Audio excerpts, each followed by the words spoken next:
October മാസം വന്നപ്പോൾ അമ്മയുടെ മാസം വന്നില്ലേ? അമ്മ എന്നാ പറഞ്ഞത്? അനുദിന അനുഗ്രഹ പ്രാർത്ഥനയെന്നും പറഞ്ഞ് ഇപ്പോൾ എല്ലാ ദിവസവും 5:30 നമ്മൾ ഒരുമിച്ച് കൂടുന്നു. അതായത് എല്ലാ ദിവസവും 5:30 മണിക്ക് എല്ലാ ദിവസവും 5 മിനിറ്റ് പ്രത്യക്ഷീകരണ പ്രാർത്ഥന ചെല്ലും. പഴയ പ്രത്യക്ഷ പ്രാർത്ഥനയല്ല, അമ്മ ആദ്യം തന്ന പ്രത്യക്ഷീകരണ പ്രാർത്ഥന. അത് വെറും 2 മിനിറ്റേ ഉള്ളൂ. അതുവഴിയാണല്ലോ ലോകം മുഴുവൻ ഇങ്ങനെ യേശുവിലെ അമ്മ വഴി യേശുവിനെ ആശ്രയിച്ചവരെല്ലാം രക്ഷപ്പെട്ടത്. ആ പ്രത്യക്ഷ പ്രാർത്ഥന തിരിച്ച് 5:30 കൊണ്ടുവരും. അപ്പോൾ നിലവിലുള്ള പ്രത്യക്ഷ പ്രാർത്ഥന നിങ്ങൾക്ക് തുടരാം. പക്ഷേ ഇത് 2 മിനിറ്റുള്ള ഒരു ദിവസം. ഇപ്പം നിങ്ങൾ ഇന്ന് ആശുപത്രി പോണ ദിവസമാണ്, അല്ലെങ്കിൽ നിങ്ങൾ ഇന്ന് ഇൻ്റർവ്യൂവിന് പോണ ദിവസമാണ്, അല്ലെങ്കിൽ നിങ്ങൾ ബാങ്കിൽ ലോണിന് പോണ ദിവസമാണ്, അല്ലെങ്കിൽ ഇന്ന് നിങ്ങളുടെ അമ്മയുടെ ഓപ്പറേഷനാണ്, അല്ലെങ്കിൽ നിങ്ങൾ ഇന്ന് യൂറോപ്പിലേക്ക് പോണ ദിവസമാണ്, അല്ലെങ്കിൽ നിങ്ങൾ പഠിക്കാൻ പോണ ദിവസമാണ്, അല്ലെങ്കിൽ ഇന്ന് പരീക്ഷയുടെ ദിവസമാണ്, അല്ലെങ്കിൽ ഇന്ന് ജപ്തി ദിവസമാണ്, അല്ലെങ്കിൽ ബാങ്ക് മാനേജർ ഇന്നൊരു കാര്യത്തിൽ ചെല്ലാൻ പറഞ്ഞിരിക്കുന്നത്. അപ്പോൾ ഇന്നത്തെ വിഷയം സമർപ്പിച്ചാണ് എല്ലാ ദിവസവും പ്രാർത്ഥിക്കണത്. ഇന്ന് ഓരോ വിഷയങ്ങൾക്ക് പോണ ആൾക്കാരില്ലേ, അവരെല്ലാം സമർപ്പിച്ച് അതാത് വിഷയത്തിന് വേണ്ടിയാണ് അന്നുള്ള ആഹാരം പോലെ അവർ ഡെയിലി ബ്രെഡ്, അന്നു വേണ്ട ആഹാരം പോലെ അന്നത്തെ വിഷയമാണ് അന്ന് പറയണത്. അപ്പം അതുകൊണ്ട് തന്നെ ഇതിൻ്റെ അകത്ത് നിങ്ങളെല്ലാവരും പങ്കെടുക്കുകയും ചെയ്യണം. എല്ലാവർക്കും അത് ഷെയർ ചെയ്ത് കൊടുക്കണം. 5:30 കൃത്യമായിട്ട് അത് തുടങ്ങിയിരിക്കും രാവിലെ. അപ്പോൾ 5:30 വന്നു കഴിയുമ്പോൾ നമുക്ക് ഒരുമിച്ച് നമ്മൾ പ്രാർത്ഥിക്കുകയാണ്. ഇന്നത്തെ നിങ്ങളുടെ ആവശ്യത്തിന് വേണ്ടി. ചിലർക്ക് വിസയ്ക്ക് പോണവരുണ്ടാകും, ചിലർക്ക് പാസ്പോർട്ടിന് പോണവരുണ്ടാകും, ചിലർക്ക് സർട്ടിഫിക്കറ്റ് വാങ്ങിക്കാൻ പോണവരുണ്ടാകും, ചിലർക്ക് പരീക്ഷയ്ക്ക് പോണവരുണ്ടാകും, ചിലർക്ക് സ്ഥലം അളക്കാൻ പോണവരുണ്ടാകും, ചില പ്രസവത്തിന് പോണവരുണ്ടാകും, ചിലർ മനസ്സമ്മതമാകാം, ചിലപ്പോൾ കല്യാണത്തിന് പെണ്ണ് ചോദ്യത്തിന് പോണവരുണ്ടാകാം. ഈ വിഷയങ്ങളെല്ലാം എടുക്കും. മനുഷ്യൻ്റെ അനുഭവം, മനുഷ്യൻ്റെ ജീവിതം. കാര്യം പണ്ടും കൃപാസനത്തിൻ്റെ തന്നിരിക്കുന്ന ഒരു കാര്യം അതാണ്, help those who have all kind of troubles.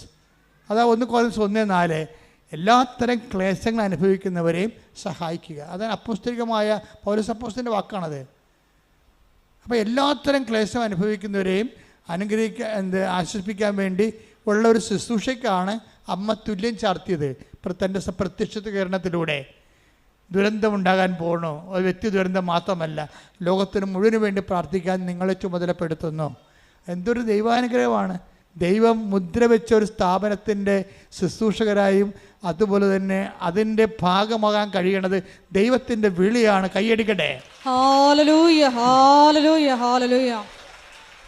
അപ്പോൾ ഇനി മുതൽ നമുക്ക് എല്ലാ ദിവസവും 5:30 മണിക്ക് കണ്ടുമുട്ടും അല്ലേ? ഓക്കെ, മൊബൈലൊക്കെ ഓൺ ചെയ്ത് കൃത്യമായിട്ട് നിന്നേക്കണം. പരിശുദ്ധ പരമദിവ്യകാരുണ്യത്തിന് ആരാധനയും സ്തുതിയും പുകഴ്ചയും ഉണ്ടായിരിക്കട്ടെ. പരിശുദ്ധ പരമദിവ്യകാരുണ്യത്തിന് പരിശുദ്ധ പരമദിവ്യകാരുണ്യത്തിന് ആരാധനയും സ്തുതിയും പുകഴ്ചയും ഉണ്ടായിരിക്കട്ടെ. എൻ്റെ ദൈവപൈതലെ, ദൈവത്തെ ഏറ്റവും ലളിതമായി അനുഭവിക്കാൻ കഴിയുന്ന ഒരു സന്നിധാനത്തിലാണ് ദൈവം നമ്മളെ എത്തിച്ചിരിക്കുന്നത്. ഇവിടെ ദൈവാനുഭവം വളരെ ലളിതമാവുകയാണ്. ഒരു സങ്കീർണതയുമില്ല. കാരണം നിൻ്റെ പ്രശ്നങ്ങൾ സങ്കീർണമാണ്, അതുകൊണ്ട് അതിനുള്ള പരിഹാരം ലളിതമാണ്. അപ്പോൾ കാര്യം മനുഷ്യന് അതിസങ്കീർണമായ, ഞങ്ങളൊക്കെ പഠിക്കുന്ന കാലത്ത് അബ്സ്ട്രാക്റ്റ് പ്യുവർ ആക്ട് എന്നൊക്കെ പറയും. എന്ന് വെച്ച് കഴിഞ്ഞാൽ നമ്മുടെ ബുദ്ധിക്ക് കൊണ്ട് പോലും മനസ്സിലാക്കാൻ പറ്റാത്ത അതിസങ്കീർണമായ ദൈവ സാന്നിധ്യത്തെ വളരെ ലളിതമായ രീതിയിൽ സംലഭ്യമാക്കുന്ന, എന്തുകൊണ്ടാണ് അങ്ങനെ ആക്കുന്നത്? നമ്മുടെ ജീവിതം സങ്കീർണമായത് കൊണ്ടാണ്. നമ്മുടെ ജീവിതവും സങ്കീർണം, ദൈവവും സങ്കീർണമാണെങ്കിൽ നമ്മുടെ ആധ്യാത്മിക അന്വേഷണം സമാന്തര രേഖയായി പോവും. സമാന്തര രേഖകൾ സന്ധിക്കാറില്ല അല്ലേ? നമ്മുടെ ജീവിതം സങ്കീർണമായ, ജീവിത പ്രസംഗം സങ്കീർണമായതപ്പോൾ ദൈവം അതിൻ്റെ പരിഹാരം എന്ത് ചെയ്ത്? തൻ്റെ പരിഹാരം സാന്നിധ്യം ലളിതമാക്കി. ആധ്യാത്മികത എന്ന് പറഞ്ഞാൽ, സത്യസന്ധമായ ആധ്യാത്മികത എപ്പോഴും ലളിതമായിരിക്കും. കാര്യം എന്ന് വെച്ച് കഴിഞ്ഞാൽ, ആധ്യാത്മികതയെ നമ്മൾ സങ്കീർണമാക്കി കഴിഞ്ഞാൽ അത് ക്വാളിഫൈഡ് സ്കിൽഡ് പേഴ്സൻ്റെ കസ്റ്റഡിയിലായി പോകും ദൈവം. എനിക്ക് മനസ്സിലായില്ലേ? ആദിമസഭയിലൊക്കെ അങ്ങനെ സംഭവിക്കും. ആദിമസഭയിലല്ല, ഫരിസേയ കാലഘട്ടങ്ങളിലെ കർത്താവിൻ്റെ കാലത്ത് അങ്ങനെ സംഭവിച്ചു. ആധ്യാത്മികത അവർ സങ്കീർണമാക്കിയിട്ട് ഒരു ക്വാളിഫൈഡ് ഹാൻഡ്സിൻ്റെ കയ്യിലായിപ്പോയി. അപ്പോൾ പാവപ്പെട്ടവൻ എന്ത് ചെയ്യും? പ്രാന്തവൽക്കരിക്കപ്പെട്ടു പോകും. ഇടയന്മാർ കാട്ടിലോട്ട് പോവും, മത്സ്യത്തൊഴിലാളികൾ കടലിലോട്ട് പോവും. കാര്യം എന്താണ്? പൊതുജീവിതത്തിൽ നിന്ന് അവർ തള്ളി അകറ്റപ്പെടും. മനുഷ്യൻ പൊതുജീവിതത്തിൽ നിന്ന് തള്ളി അകറ്റപ്പെടുന്നത് എന്തുകൊണ്ടാണ്? അവൻ്റെ സമൂഹത്തിൻ്റെ മുഖ്യധാരത്തിലേക്ക് മനുഷ്യൻ വരാൻ പറ്റാതിരിക്കുന്നത് ഈ മുഖ്യധാര കൈയടക്കുന്ന ഒരു വർഗം എപ്പോഴും ഉണ്ടാവും. ഇന്ത്യയിൽ ബ്രാഹ്മണിസം ഉണ്ട്, അതൊരു വർഗമാണ് ശരിക്കും പറഞ്ഞാൽ. അവർ മന്ത്രങ്ങളിലൂടെയൊക്കെ എല്ലാം അതിസങ്കീർണ ദൈവത്തിൻ്റെ സങ്കല്പത്തെ സങ്കീർണമാക്കി. അത് തന്നെയാണ് ഇസ്രായേലിന് സംഭവിച്ചത്. ദൈവത്തെ ഹോളി ഓഫ് ഹോളീസിൽ അവർ അടച്ചുപൂട്ടിയതിന് ശേഷം പിന്നീട് പുരുഷന്മാരുടെ സ്ഥലം, സ്ത്രീകളുടെ സ്ഥലം, വിജാതിയുടെ സ്ഥലം, സോളമൻ്റെ സ്ഥലം എന്നൊക്കെ പറഞ്ഞുകൊണ്ട് സ്ഥലങ്ങൾ നിശ്ചയിച്ച് കൊടുത്തിട്ട് കുറിച്ച് വെച്ചു. എന്താ വെച്ചാൽ ഈ വരച്ചിട്ട് ഇപ്പുറത്ത് കടക്കരുതെന്ന് പറഞ്ഞ്. ഇത് ഞങ്ങൾക്കുള്ളത്. ഞങ്ങൾ പറയാം ദൈവം ആരാണെന്ന് പറയാം, ഞങ്ങൾ പറയാം ദൈവത്തെ എങ്ങനെയാണ് അനുഭവിക്കേണ്ടതെന്ന് പറയാം. ഇതിപ്പോൾ ഞങ്ങൾ പറയാമെന്ന് പറഞ്ഞൊരു വർഗം എല്ലാ മതങ്ങളിലും എക്കാലത്തും ഉണ്ടാവും. അതെപ്പോഴും ഉണ്ടായിട്ടുമുണ്ട്. അത് മനുഷ്യരാശിയുടെ കൂടെയുള്ള ഒരു സഞ്ചാരമാണ് അതിനുള്ളത്. ഇക്കാലത്തും ഉണ്ട്. പണ്ഡിതന്മാരെന്ന് പറഞ്ഞൊരു വർഗം. ഇപ്പം ദാറ്റ് മീൻസ് പാമരന്മാരെന്ന് പറഞ്ഞ് വേറെ വർഗം രൂപപ്പെട്ട് വന്നു.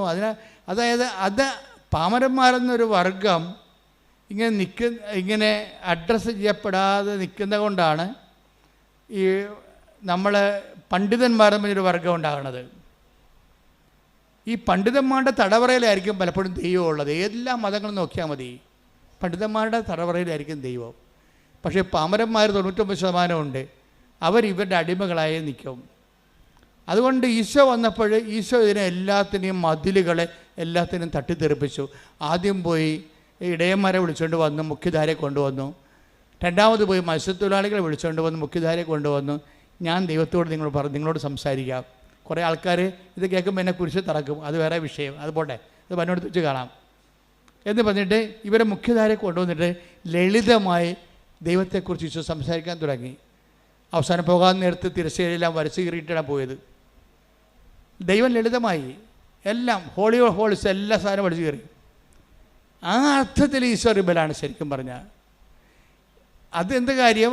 എല്ലാ കാലങ്ങൾക്കും ദൈവത്തിൻ്റെ മക്കൾ എല്ലാവരും തന്നെ ദൈവത്തെ അവരുടെ സങ്കീർണമായ ജീവിത പ്രശ്നങ്ങൾക്ക് ദൈവത്തെ ലളിതമാക്കി കൊടുക്കും. അതുകൊണ്ട് ഈശോ പറഞ്ഞു, ഞാൻ എൻ്റെ കാലത്ത് വരുമ്പോൾ, അക്കാലങ്ങളിലെന്നാണ് ബൈബിൾ പറയണത്, പക്ഷെ അത് ഈശോൻ്റെ കാലമാണ്. എൻ്റെ കാലത്ത് എല്ലാ മനുഷ്യരുടെ മേലും എൻ്റെ ആത്മാവിനെ ഞാൻ അയക്കും. Take the bread of God. ശ്രദ്ധിക്കട്ടെ. ഹല്ലേലൂയ, യേശുവേ നന്ദി, യേശുവേ സ്തുതി, ഹല്ലേലൂയ, യേശുവേ ആരാധന, ആരാധന, ആരാധന, ഹല്ലേലൂയ. ജോയേൽ 2:28. ജോയേൽ പ്രവാചകന്റെ പുസ്തകം 2:28 വാക്യം. അന്ന് ഇങ്ങനെ സംഭവിക്കും. ഏറ്റു പറഞ്ഞ അന്ന് ഇങ്ങനെ സംഭവിക്കും. അന്ന് ഇങ്ങനെ സംഭവിക്കും. എന്നാണ് ഈശോന്റെ കാലത്ത്. ഈശോന്റെ കാലം എന്ന് തുടങ്ങിയെന്ന്, എന്നാണ് നീ ഈശോനെ സത്യസന്ധമായിട്ട് സ്വീകരിക്കണമെന്ന് ഉള്ളിൽ കൊതി തോന്നുന്നുവോ അന്ന് മുതലേ ഈശോൻ്റെ കാലം തുടങ്ങും. മനസ്സിലായില്ലേ? ഈശോൻ്റെ കാലം എന്ന് പറഞ്ഞാൽ 2000 കൊല്ലത്തിന് മുമ്പതല്ല. എന്നാണ്, ഏത് നിമിഷമാണ്. ഇപ്പം നീ ക്രിസ്ത്യാനിയാകാം, പാരമ്പര്യ കത്തോലിക്കനാകാം, അല്ലെങ്കിൽ നോൺ ക്രിസ്ത്യനാകാം. നമുക്ക് ഏത് അവസ്ഥയിലും ഇങ്ങനെ ഈ ബ്രാൻഡിലൊക്കെ എല്ലാം നമ്മൾ അറിയപ്പെട്ടാലും ശരി, മനുഷ്യന് ഏതെങ്കിലും ഒരു സമയം ഉണ്ടാവും. എന്താണ്? ഈശോനെ അറിയണമെന്ന് ആത്മാർത്ഥമായിട്ട് സ്വന്തമായിട്ട് ആഗ്രഹിക്കുന്ന ഒരു സമയം. മറ്റുള്ളവരൊക്കെ പറയണ ഒരു സമയം ഉണ്ടാവും, കേൾക്കുന്നൊരു കാലമുണ്ടാവും.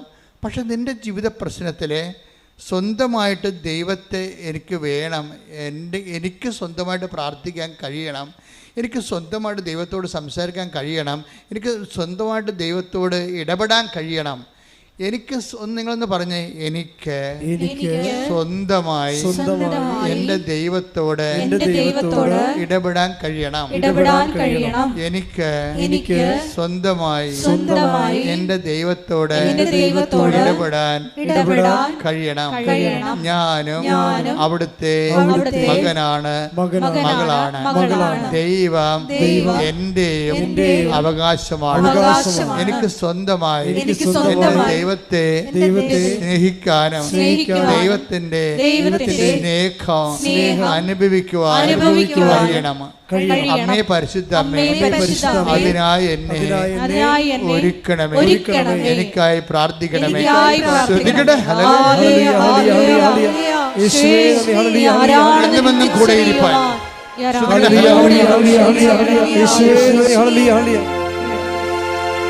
ഞാൻ എന്തുകൊണ്ടാണ് ഇങ്ങനെ ആമുഖം സംസാരിച്ചതെന്ന് വെച്ചാൽ, ഞാനൊരു സാക്ഷ്യം കേട്ടുകൊണ്ടിരിക്കുകയായിരുന്നു ഇത്രയും നേരം. അതിൻ്റെ ചൂടിലാണ് ഇത്രയും സംസാരിച്ചത്. ഞാൻ സാക്ഷ്യം കേട്ടത് ഒരു രമാദേവി ചേച്ചിയുടെ സാക്ഷ്യം കേട്ടേ. രമാദേവി ചേച്ചിയുടെ സാക്ഷ്യം വളരെ ലളിതമായ സാക്ഷ്യമാണ്. സാക്ഷ്യം ഇതാണ്. അവർക്ക് രണ്ട് സാക്ഷ്യം അവർ പറയുന്നുണ്ട്. ഒന്നാമത്തെ സാക്ഷ്യം പറയണത്, ഇവർക്ക് ഉണ്ടാകുന്ന ഒരു പ്രശ്നം, ഇവരുടെ കേന്ദ്രീയ വിദ്യാലയത്തിലെ അധ്യാപികയാണ്. പക്ഷേ ഇവർക്ക് ക്ലാസ്സിലൊന്നും പോകാൻ പറ്റണില്ല. ഒരു 3 മാസം പോകും, അല്ലെങ്കിൽ ഒരു 1.5 മാസം പിന്നെ ഗ്യാപ്പ് എടുക്കും. അപ്പോൾ ഇങ്ങനൊരു മനുഷ്യനാണ്. പക്ഷേ മനുഷ്യൻ്റെ ഒരു ധൈര്യം, ഒരു കോൺഫിഡൻസ്, പിന്നെ ഒരു എല്ലാത്തിനെയും കൈകാര്യം ചെയ്യാൻ പറ്റുന്നൊരു ആത്മവിശ്വാസം, അങ്ങനെ ഒന്നും ചേച്ചിയിൽ വർക്ക് ചെയ്യുന്നില്ല. പഠിച്ചതുകൊണ്ട് ഇത്തിരി ബുദ്ധിയും കാര്യങ്ങളൊക്കെ ഉള്ളതുകൊണ്ട് ടീച്ചറായി. പക്ഷേ ഇതൊന്നും എടുത്ത് പ്രയോഗിക്കാൻ പറ്റണില്ല. കാര്യം പഠിപ്പുണ്ട്, ജോലിയുണ്ട്, പക്ഷേ അത് ഡിമാൻഡ് ചെയ്യുന്ന ഉത്തരവാദിത്തങ്ങളെ നിറവേറ്റാൻ പറ്റാതെ ഇവർ ഡിപ്രഷൻ അടിച്ചു പോകും. എപ്പോഴും ഇങ്ങനെ ഡിപ്രഷൻ ആയിട്ടുള്ള ഒത്തിരി ആൾക്കാർ ഉടമ്പടി എടുത്തിട്ടുണ്ട്. പക്ഷേ രമാചേച്ചിയുടെ സാക്ഷ്യം, ഈ ഡിപ്രഷൻ മാറുന്ന ഒരു സാക്ഷ്യം ഞാൻ അപൂർവമായിട്ടാണ് കാണുന്നത്. ചില ഡിപ്രഷനായിട്ടുള്ള ആൾക്കാർ ആൾക്ക് സൗഖ്യപ്പെട്ടാലും അവർ സാക്ഷ്യപ്പെടുത്തത്തില്ല. അത് വലിയൊരു കള്ളത്തരമാണ് ശരിക്കും പറഞ്ഞാൽ. നിങ്ങൾക്ക് എപ്പോഴും വരുന്നൊരു വിഷയം, പ്രത്യേകിച്ച് ഈ ഡിപ്രഷൻ ടൈപ്പ് ആൾക്കാരാണ്. അവരെപ്പോഴും റിസർവ്ഡ് ആയിരിക്കും ഭയങ്കര.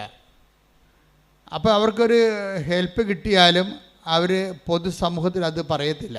അത് റിസർവ്ഡ് ആയിട്ടിരിക്കും അവർ. അതുകൊണ്ടാണ് ഈ ഡിപ്രഷൻ എല്ലാ രോഗികളെ അമ്മ ഇവിടെ സുഖപ്പെടുത്തുമ്പോഴും അവരാരും സാക്ഷ്യം പറയത്തില്ല. പക്ഷേ രമാവതി ചേച്ചി ഈ കാര്യത്തിലൊരു അത്ഭുതമാണ്. അവർ പറയും, എനിക്ക് ഡിപ്രഷനായിരുന്നു. ഞാൻ എൻ്റെ സ്കൂളിലൊക്കെ പോകുമ്പോൾ കുട്ടികളുടെ സ്വരം കേൾക്കുമ്പോൾ തന്നെ എനിക്ക് വല്ലാണ്ടാകും. അത് ശരിയാ, ഞാനതങ്ങനെ ഒത്തിരി പേരെ കണ്ടിട്ടുണ്ട്.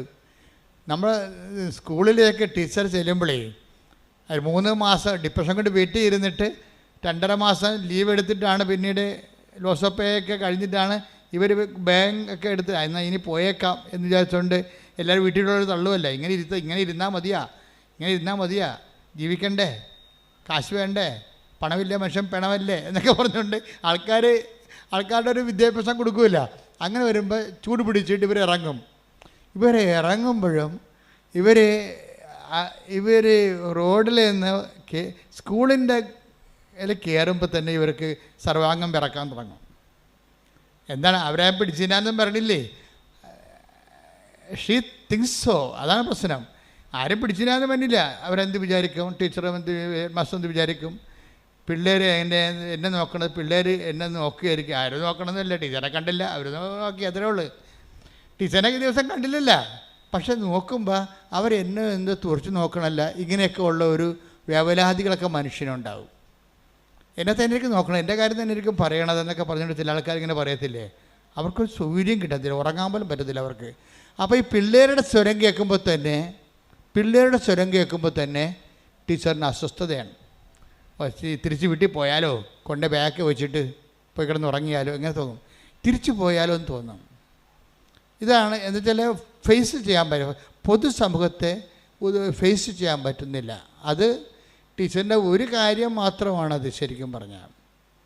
എന്നിട്ട് ഇവർ പറയുമ്പോഴേ ഇവരെന്താ ചെയ്യുക, ഉടമ്പടി ചെലവെടുത്തിട്ട് ഇതെല്ലാം ക്ലാസ്സുകളാണ്. ടീച്ചറായത് കാരണം ക്ലാസ് എല്ലാം ശ്രദ്ധിച്ച്, അതാണ് ടീച്ചർമാരുടെ ഒരു ഗുണം. അതാണ് അവർ അധ്യാപകരായിട്ടുള്ള അധ്യാപകരെല്ലാവരും എല്ലാ വിഷയത്തെക്കുറിച്ച് അവരറിയുകയും ചെയ്യും. അവരെപ്പോഴും അവരുടെ സിലബസ് ആയാലും ശരി, അത് അപ്ഡേഷൻ വേണമല്ലോ അവർക്ക്. അതുകൊണ്ട് എപ്പോഴും പഠിച്ചുകൊണ്ടിരിക്കുന്ന ഒരു വർഗ്ഗമാണ് അധ്യാപകർ. അവരുടെ ഈ പെൻഷൻ പറഞ്ഞവരെ പഠിച്ചുകൊണ്ടിരിക്കും. കാര്യം അവരുടെ സിലബസൊക്കെ മാറുന്നതനുസരിച്ചുകൊണ്ട് അവരുടെ അപ്ഡേഷൻ പ്രാപിച്ചുകൊണ്ടിരിക്കും. അതുകൊണ്ട് ഇവർ കേൾക്കാൻ ഇവർക്ക് ഇൻട്രസ്റ്റ് ആയിരിക്കും. അധ്യാപകരുടെ ഗുണം അതാണ്. പുതിയ കാര്യം അതിനെ കേൾക്കാൻ ഇൻട്രസ്റ്റ് ആയിരിക്കും, അതിനെക്കുറിച്ച് ചിന്തിക്കുക മാത്രമല്ല അത് മറ്റുള്ളവരോട് പറഞ്ഞു കൊടുക്കണതിന് എന്തെല്ലാം ടീച്ചിങ് എയ്ഡ് വേണമെന്നൊക്കെ അവർ ചിന്തിക്കും. ഈ ജന്മന അധ്യാപകരായിട്ടുള്ള കുറേ ആൾക്കാരുണ്ടല്ലോ, അവർ ശരിക്കും പ്രബോധകരാണേ. അവരിങ്ങനെ ഒരു സാധനം കേട്ടാൽ ഇതെങ്ങനെയാണ് മറ്റുള്ളവർക്ക് പറഞ്ഞു കൊടുക്കണത്, മറ്റുള്ളവർ ഇതെങ്ങനെ പഠിപ്പിക്കേണ്ടത്, ലളിതമായിട്ട് എങ്ങനെ പറഞ്ഞു കൊടുക്കേണ്ടത്, അങ്ങനെ ഒരു ടൈപ്പാണ് ഈ രമാദേവി ചേച്ചി ഉടമ്പടിയെക്കുറിച്ച് കേട്ടപ്പോൾ ചേച്ചി ഇത് മുഴുവനായിട്ടും ഒരു അധ്യാപിക എന്ന രീതിയിൽ മറ്റുള്ളവർക്കും പറഞ്ഞു കൊടുക്കുന്ന രീതിയിൽ അവർ സ്വയത്തമാക്കിയത്. അതാണ് നമ്മൾ അധ്യാപകരും തമ്മിലുള്ള വ്യത്യാസം. ഇതാണ് നമ്മളാണെങ്കിൽ അതിലൊരിക്കൽ കേട്ടു, ദാറ്റ്സ് ഓക്കെ. അത് പിന്നീട് റീപ്രൊഡ്യൂസ് ചെയ്യുന്നതിനെക്കുറിച്ച് we are not that bother.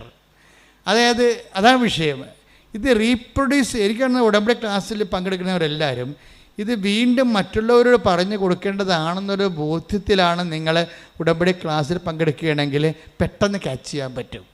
Teacher പെട്ടെന്ന് ക്യാച്ച് ചെയ്ത് ഉടമ്പടി. കാര്യം അവർക്ക് മറ്റുള്ളവരോട് പറഞ്ഞു കൊടുക്കേണ്ടതാണെന്നുള്ള അധ്യാപകരുടെ ഒരു അഹംബോധമില്ല, അഹംബോധം. എനിക്ക് കിട്ടിയതെല്ലാം ഷെയർ ചെയ്യേണ്ടതാണെന്നുള്ള ഒരു ബോധം അധ്യാപകർക്ക് എപ്പോഴും ഉണ്ടാകും.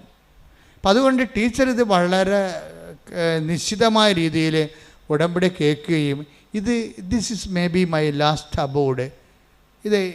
ഞാൻ ഇത്രയും നാൾ ഞാൻ എൻ്റെ പ്രശ്നങ്ങളൊക്കെ ആയിട്ട് ജീവിക്കുകയല്ലായിരുന്നോ, ഒരു പക്ഷേ ഇതായിരിക്കാം ദൈവം എനിക്ക് വേണ്ടി കരുതി വച്ചിരിക്കുന്ന എൻ്റെ ഒരു സമാശ്വാസ കേന്ദ്രം. അതുകൊണ്ട് ഇവർ A-Z ഉടമ്പടി പഠിക്കുകയും പ്രയോഗങ്ങൾ പഠിക്കുകയും ചെയ്ത്. പ്രയോഗങ്ങളെന്ന് പറയുമ്പോൾ അതിൻ്റെ അകത്ത് ഏറ്റവും പ്രധാനപ്പെട്ടത് ഈ മറ്റ് പ്രാർത്ഥനാ രീതികൾക്കില്ലാത്ത 2 ഗുണങ്ങൾ ഉടമ്പടിയിലുണ്ട്. കാര്യം ഉടമ്പടി ദൈവത്തെ സമീപിക്കുന്ന ഒരു രീതിയാണ്. പക്ഷേ അത് ബൈബിൾ പറയണ പോലെ പ്രത്യാശ മാത്രമല്ല ഉള്ളത്, അതിനകത്ത് ഉറപ്പുണ്ട്. ബൈബിൾ പറയും വിശ്വാസം, അവനിലുള്ള വിശ്വാസം, ക്രിസ്തുവിലുള്ള വിശ്വാസം നമുക്ക് ദൈവത്തെ സമീപിക്കുന്നതിന് ഉപാധിയാണെന്ന് പറയും. പക്ഷേ ക്രിസ്തുവിലുള്ള വിശ്വാസം ഒരു ഉപാധിയാണെന്ന് പ്രത്യാശ നമുക്കുണ്ടെന്നാണ് ബൈബിൾ പറയണത്. ബൈബിളല്ല, സെൻറ്റ് പോൾ പ്രത്യേകിച്ച് പറയണത്. Take the bed of God 3 എഫേസ്യസ് 3:12. Ephesus 3:12 അവനിലുള്ള വിശ്വാസം മൂലം അവനിലുള്ള വിശ്വാസം മൂലം ആത്മധൈര്യവും ദൈവത്തെ സമീപിക്കാൻ സാധിക്കുമെന്ന പ്രത്യാശയും നമുക്കുണ്ട്. ഞാൻ ഈ ഭാഗം ആദ്യം ഈശോൻ്റെ മനസ്സിലേക്ക് ശ്രദ്ധിക്കാൻ പറഞ്ഞപ്പോൾ ഞാൻ പറഞ്ഞു, Isho this is not up to date എന്ന് പറഞ്ഞ്. ഉടമ്പടി എന്താ പറയണത്, പൗലോസിൻ്റെ കാലത്തുള്ള ദൈവാനുഭവത്തിൻ്റെ സരണികളെ ആണ് അവിടെ ഉള്ളത്. ഇതിനേക്കാളും മനുഷ്യൻ്റെ ദൈവാനുഭവങ്ങൾ വളർന്നിട്ടുണ്ട് ഇപ്പോഴേ.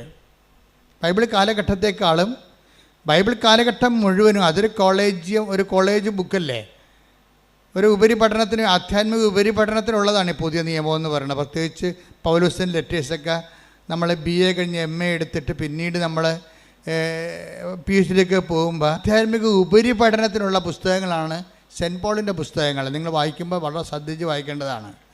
ചിലപ്പോൾ നിങ്ങൾക്ക് മനസ്സിലായിരുന്നു വരും, കാരണം ആ ഒരു ലെവലിൽ നമ്മൾ എത്തുമ്പോൾ നമുക്കത് മനസ്സിലാകും. പക്ഷേ ആധ്യാത്മിക ഉപരിപഠനത്തിന് എഴുതിയിട്ടുള്ള സെൻറ്റ് പോളിൻ്റെ ലെറ്റേഴ്സ് കർത്താവ് പറഞ്ഞത് പ്രയോഗത്തിൽ വരുത്തുകയും ബുദ്ധിപരമായിട്ട് അത് ലോജിക്കലായിട്ട് പ്ലേസ് ചെയ്യുകയും ചെയ്യുന്ന അടിപൊളി ലേഖനങ്ങളാണ് പൗലോസ് അപ്പോസ്തലൻ ലേഖനങ്ങളാണ്. ആ പൗലോസ് അപ്പോസ്തലൻ ലേഖനങ്ങളിൽ ഒരു ഭാഗമാണ് പൗലോസ് അപ്പോസ്തലൻ എഫേസ്യ സഭയ്ക്ക് എഴുതിയിരിക്കുന്നത്. എന്താ ഒന്നിനു വായിച്ച്, അവനിലുള്ള വിശ്വാസം മൂലം ആത്മധൈര്യവും ദൈവത്തെ സമീപിക്കാൻ കഴിയുമെന്നുള്ള പ്രത്യാശയും നമുക്കുണ്ട്. അപ്പം അതുകൊണ്ടാണ് അതൊരു ഫസ്റ്റ് ലെവല് എക്സ്പീരിയൻസ് ആണ്. തിയറട്ടിക്കൽ ലെവല് ദൈവാനുഭവത്തിൻ്റെ സൈദ്ധാന്തിക തലത്തിൽ ഒരു ഫസ്റ്റ് ഗ്രേഡാണ് ആണിത്. ഫസ്റ്റ് ഗ്രേഡ്, നമ്മൾ ഫസ്റ്റ് എയ്ഡ് എന്ന് പറഞ്ഞ പോലെ ഫസ്റ്റ് ഗ്രേഡാണ്. ഇതിൻ്റെ സെക്കൻഡ് ഗ്രേഡ് എന്ന് പറയുന്നത് പ്രത്യാശ അല്ല. ഇപ്പോൾ പൗലോസ് പറയണത് പ്രത്യാശയും നമുക്കുണ്ടെന്നാണ്. പ്രത്യാശ ഒരിക്കലും ഉറപ്പല്ല, അതാണ് വിഷയം. ഉറപ്പ് മീൻസ് വേറെയാണത്, അതൊരു ട്രസ്റ്റാണ് ശരിക്കും പറഞ്ഞാൽ. ഹോപ്പ്, അതുകൊണ്ട് ഇംഗ്ലീഷിൽ ഹോപ്പും ട്രസ്റ്റും ഉള്ളത്. ട്രസ്റ്റിൻ്റെ അകത്ത് നിന്ന്, ട്രസ്റ്റ് എന്ന് മീൻസ് നമ്മൾ ശരണമെന്നൊക്കെ പറഞ്ഞാലും ഇംഗ്ലീഷുകാരൻ പറയുന്ന ട്രസ്റ്റ് അല്ല നമ്മുടെ മലയാളത്തിലെ ശരണം. ശരണം ഒരു പ്രാർത്ഥനയുടെ ഒരു അവസാനത്തെ ആവിഷ്കാരം പോലെയാണ്. പക്ഷേ ട്രസ്റ്റ് എന്ന് പറയണത് ഒരു ഓപ്ഷൻ ഇല്ലാത്ത, ഇനി അടുത്ത ഓപ്ഷൻ ഇല്ല, അടുത്ത എന്താണെന്നില്ല, ഇത് ലാസ്റ്റ് ഓപ്ഷനാണ്, അവസാനത്തെ തിരഞ്ഞെടുപ്പാണ്. എന്ന് വെച്ചാൽ എന്താണ് ഉറപ്പെന്ന് പറയുന്നത്, നമുക്ക് ഉറപ്പാണ്. അപ്പോൾ ഈ ലോകത്തുള്ള വിഷയങ്ങൾ ദൈവത്തെ സമീപിക്കാൻ കഴിയുമെന്നുള്ളത് നമ്മുടെ ഒരു പ്രത്യാശ മാത്രം. ഉടമ്പടി എടുക്കുന്നവർക്ക് ഒരു പ്രത്യാശ മാത്രമല്ല, പിന്നെ എന്താണ്, അത് ഉറപ്പാണ്. അതാ വിഷയം. ഉടമ്പടി അനുഭവങ്ങളെ ഒരു 2016 തൊട്ട് 24 ഒരു 8 കൊല്ലം ഉടമ്പടി ഈ ലോകത്ത് ജനങ്ങളെ ഇത് എടുത്ത് പ്രവർത്തിക്കാൻ തുടങ്ങിയപ്പോഴേ ഈ പുതുതായിട്ട് വന്ന ആൾക്കാർക്ക് ഇത്രയും ഉറപ്പെങ്ങനെ കിട്ടണത്? അത് ഉടമ്പടിയിലുള്ള അതിൻ്റെ ചേരുവക അങ്ങനെയാണ്.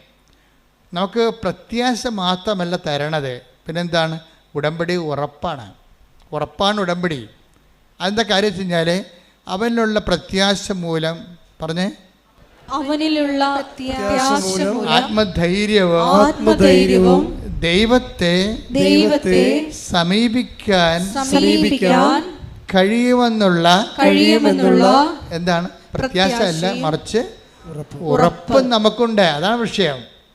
അപ്പോൾ ട്വിസ്റ്റിങ് വന്നവിടെ ഈ ഉറപ്പ് എന്തുകൊണ്ടാണ് വന്നത്? ഉടമ്പടിയിൽ ഉറപ്പ് വരാൻ കാര്യം എന്താ?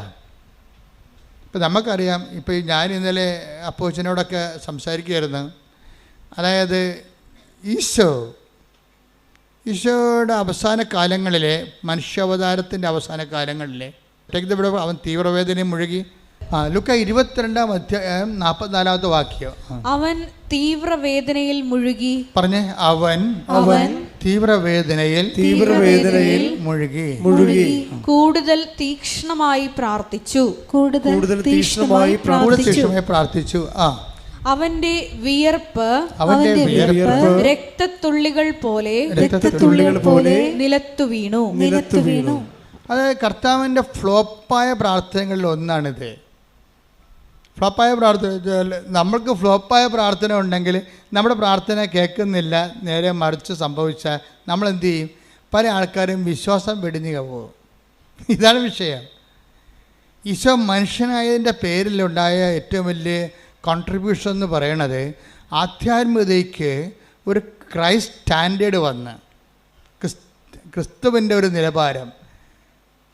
ആധ്യാത്മികത കുറച്ച് സീരിയസ് ആയി. ആധ്യാത്മികത സങ്കല്പങ്ങളിൽ നിന്ന് രക്ഷപ്പെട്ടു.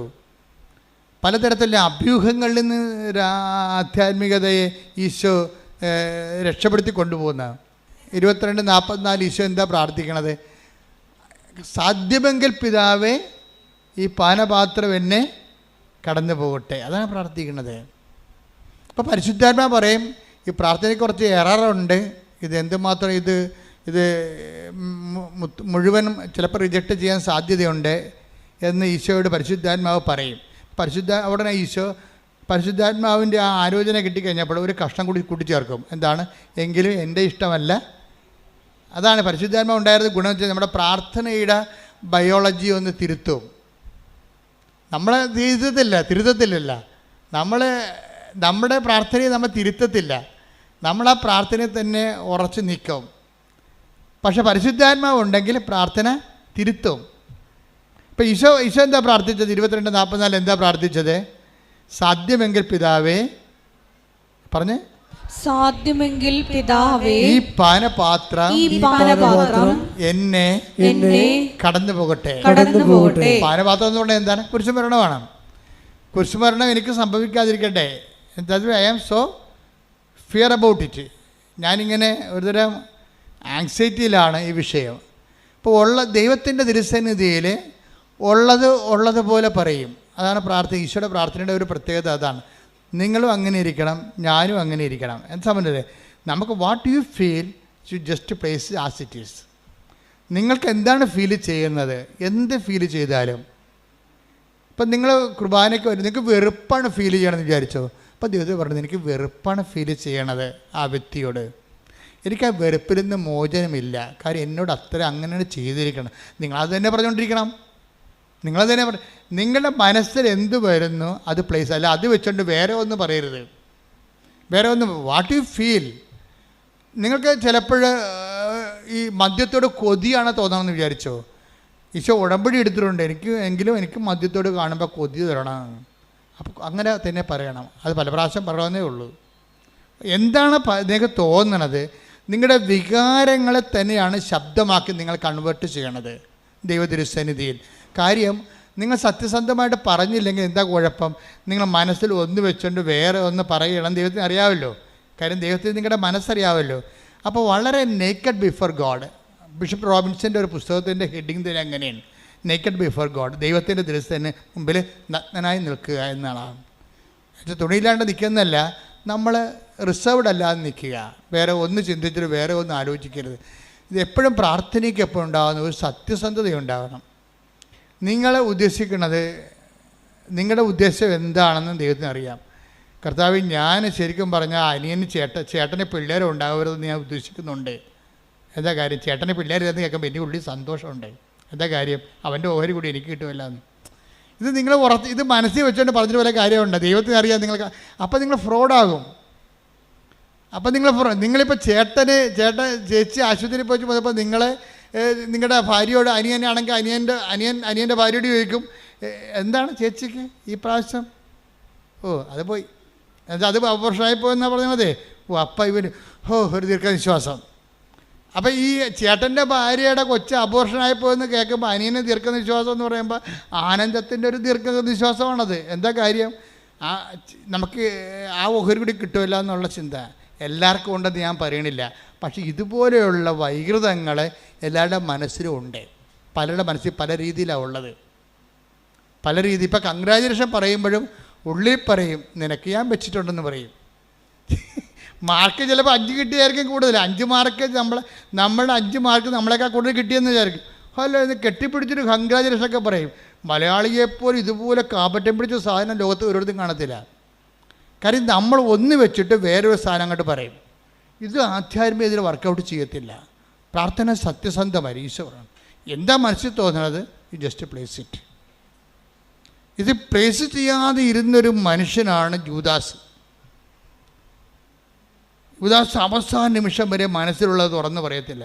ഇത് കുംഭസാരം പോലെ വന്നാൽ മതിയായി, ഈശോ നിന്നെ ഒറ്റ കൊടുക്കണമെന്ന് കുറേ നാളായിട്ട് എൻ്റെ മനസ്സിൽ തോന്നുന്നുണ്ട്, എനിക്ക് നിൻ്റെ പ്രബോധനങ്ങളൊന്നും ഇഷ്ടപ്പെടുന്നില്ല എന്ന് പറഞ്ഞിരുന്നെങ്കിലേ ഇന്ന് യൂദാസ് അൾത്താരെ പ്രതിഷ്ഠിക്കപ്പെട്ടേനാണ്.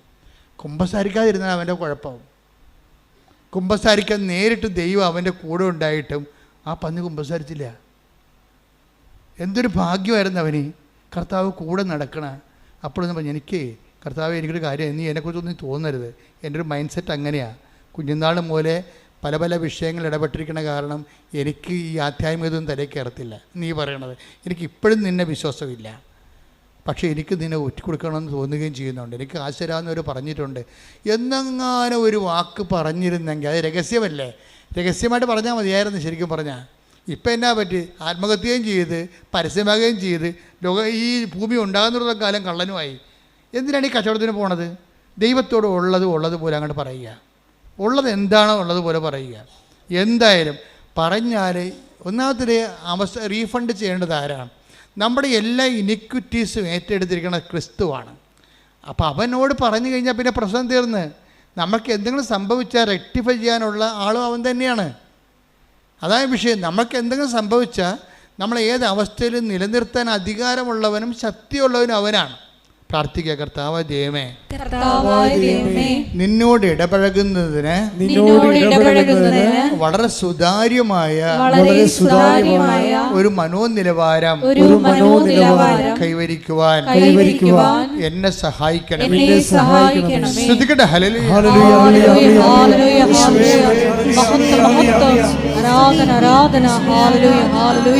പരമദിവ്യകാരുണ്യത്തിന് ആരാധനയും സ്തുതിയും പുകഴ്ചയും ഉണ്ടായിരിക്കട്ടെ. ഈ യൂദാസ് ഓപ്പൺ അല്ലാതിരുന്നത് കൊണ്ടാണ് അവസാനം ഈശോയ്ക്ക് വെള്ളവും പാത്രവും അരക്ക് കച്ചയും കെട്ടി വെള്ളവും പാത്രവും എടുത്ത് ഇറങ്ങേണ്ടി വന്നത്. ഈ കാല് കഴുകലൊക്കെ സംഭവിക്കുന്നത് യൂദാസ് എന്ന ഒറ്റ പേഴ്സൻ്റെ നിലപാടിൻ്റെ ഭാഗമായിട്ടാണ്. അങ്ങനെ വേണമെങ്കിൽ ചിന്തിക്കാനുള്ള സാഹചര്യ തെളിവ് ബൈബിൾ തരുന്നുണ്ട്. ഞാൻ ആ പ്രൊഫഷൻ ഉപയോഗിച്ചുകൊണ്ടാണ് ധ്യാനിക്കണത്. എന്താ പറയണത്?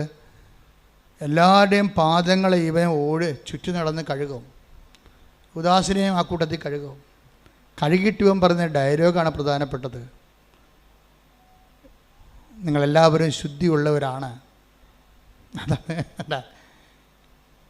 കുളി കഴിഞ്ഞവൻ്റെ പാദങ്ങൾ മാത്രം കഴുകിയാൽ മതി എന്ന് പറഞ്ഞിട്ട് പറയും നിങ്ങളെല്ലാവരും ശുദ്ധിയുള്ളവനാണ്, പക്ഷേ ഒരാളല്ലെന്ന് പറയും. ആ ഒരാൾ ഈ പാദം കഴുകാൻ വേണ്ടി ഗുരു തന്നെ കച്ചയും കെട്ടി ഇറങ്ങി ഇവൻ്റെ പാദങ്ങളെല്ലാം കഴുകി കൊടുത്തിട്ടും ആ നിലപാടിൽ നിന്ന് യൂദാസിന് രക്ഷപ്പെടാൻ പറ്റുന്നില്ല. അത് ഭയങ്കര സംഭവമാണ്. അതായത് നമ്മളുടെ ഒരു പാപാവസ്ഥയിൽ നിന്ന് രക്ഷപ്പെടാൻ പറ്റാത്ത അവസ്ഥ, എനിക്ക് തോന്നുന്നു അതാണ് ഏറ്റവും വലിയ ദുരന്തമെന്ന് തോന്നണം. ഇപ്പം കൃപാസന അമ്മ പറയുന്ന ഒരു വാക്ക് ദുരന്തം ഉണ്ടാകാൻ പോകുന്നു എന്ന് പ്രാർത്ഥിക്കണം എന്നല്ലേ. ആധ്യാത്മിക ദുരന്തങ്ങളിലൊന്ന് നമ്മളുടെ ഒരു സ്ഥിതിവിശേഷത്തിൽ നിന്ന് രക്ഷപ്പെടാൻ പറ്റുന്നില്ല. ഇപ്പം നിങ്ങൾക്കൊരു ജീവിത പങ്കാളിയുണ്ട്, വേറെ ഒരു സ്ത്രീയുമായിട്ട് നിങ്ങൾക്ക് ചുറ്റിക്കളിയുണ്ട്. അപ്പം നീ എന്താ പറയണേ? ഒക്കെ ശരിയാവും. അപ്പം രണ്ടാമത്തെ അവൾ ചോദിക്കും, ഓരോ മനുഷ്യ നിങ്ങളെന്നെ ഉപേക്ഷിച്ച് കളയവാ? എല്ലാം ഒരിക്കലും എൻ്റെ കടുത്ത തല ഉണ്ടെങ്കിൽ ഞാൻ ഉപേക്ഷിക്കത്തില്ല എന്ന് വെച്ചാൽ യൂദാസ് അവൻ മാറാൻ അവന് പറ്റണില്ല. ശരിക്കും പറഞ്ഞാൽ അവന് പറ്റണില്ല, അതാണ് പ്രശ്നം. അപ്പം അങ്ങനെ വരുമ്പോൾ അത് ഇതുപോലൊരു വിഷ സർക്കിളിൽ ചെന്ന് ചാടും. ഒരു ബ്ലാക്ക് റിലേഷനിൽ ചെന്ന് നിങ്ങൾ ചാടി വിചാരിച്ചു. നിങ്ങൾ ദൈവത്തോട് എപ്പോഴും തുറന്ന് പറയണം. തുറന്ന് പറയുമ്പോൾ ഒരു കാപട്യം അതിൻ്റെ അകത്തുണ്ട്. എന്ന് വെച്ചാൽ നിങ്ങൾ പറയും, ദൈവമേ ഈ അപരാധി ബന്ധത്തിൽ നിന്ന് എന്നെ രക്ഷപ്പെടുത്തണമേ എന്ന് പറയുമ്പോഴും, ദൈവമേ നീ തീരുമാനം അങ്ങനെ എടുത്തു പോരുത് കേട്ടാന്ന് പറയും. മനസ്സിലായില്ലേ? ഇതിൻ്റെ അകത്താണ് ഈ മനുഷ്യത്വം കിടന്ന് കളിക്കുന്ന കളി. എന്ന് വെച്ചാൽ നമ്മൾ തുറന്ന് സംസാരിക്കുകയും ചെയ്യും. ഇപ്പം എന്തെങ്കിലും ദുശ്ശീലം നിങ്ങൾക്ക് ഉണ്ടെന്ന് വിചാരിച്ചോ, സിറിഞ്ച് എടുക്കുന്ന പരിപാടി എന്തൊക്കെ ഉണ്ടെന്ന് വിചാരിച്ചോ, അത് കളയണമെന്ന് നിങ്ങൾക്ക് ആഗ്രഹമുണ്ട്. കളയണമെന്ന് ദൈവത്തോട് പ്രാർത്ഥിക്കുമ്പോഴും നിങ്ങൾ ഉള്ളിൽ പ്രാർത്ഥിക്കണം, ദൈവമേ എന്തെങ്കിലും ഒരു സംഭവം തടയില്ലാതെ എങ്ങനെ ജീവിക്കും മനുഷ്യൻ? അതെ, എന്തെങ്കിലും ഒരു പാളം തെറ്റിയ പരിപാടി ഇല്ലാതെ എങ്ങനെ ഞാൻ സർവൈവ് ചെയ്യും? എൻ്റെ ദൈവപൈതലെ അതുകൂടി നീ ദൈവത്തിനെ ഏൽപ്പിക്കണം. കർത്താവ്, ഞാനിങ്ങനെ ചിന്തിക്കുന്നുണ്ട്, എനിക്ക് ഈ ഒരു ദുഷിച്ച ബന്ധത്തിൽ നിന്ന് രക്ഷപ്പെടാൻ ആഗ്രഹമുണ്ട്, അത് ഞാൻ നിന്നോട് തുറന്ന് പറയുന്നുണ്ട്. പക്ഷേ അപ്പോഴും എനിക്ക് പേടിയാണ്, നീ എങ്ങനെ ഇടപെട്ടിട്ട് അവൾ വല്ലതും ചത്തുപോകുകയും ഞാൻ വല്ലതും വണ്ടിക്കടിയിൽ പോകുകയൊക്കെ ഞാൻ സംഗതി കുഴപ്പമാണ്. അതൊന്നും വേണ്ട കർത്താവോ, നീ എന്നോട് ക്ഷമിച്ചാൽ മതി, ഞാൻ ഈ ബന്ധം കണ്ടിന്യൂ ചെയ്തോളാമെന്ന്. അതാണ് പ്രശ്നം. നീ എന്നോട് അപ്പം ദൈവത്തിനടുത്ത് വരണേ എന്തിനാണ്? നിൻ്റെ ചുറ്റിക്കളിയെല്ലാം കറക്റ്റാകുകയും ചെയ്യണം, ദൈവം നിന്നോട് ക്ഷമിക്കുകയും ചെയ്യണം. ദിസ് ഈസ് കാപട്ട്, ഇത് ഫ്രോഡാണ് ഈ പരിപാടി. നീ തുറന്ന് പറയുമ്പോൾ തന്നെ ഉള്ളിരിപ്പെല്ലാം തുറന്ന് പറയണം.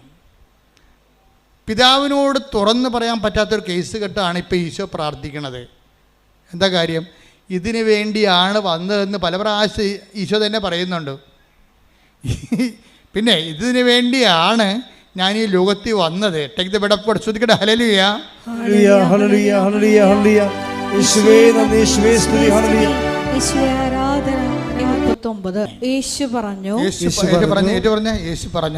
പറഞ്ഞു, കാഴ്ചയില്ലാത്തവർ കാണുകയും കാഴ്ചയുള്ളവർ അന്ധരായി തീരുകയും ചെയ്യേണ്ടതിന്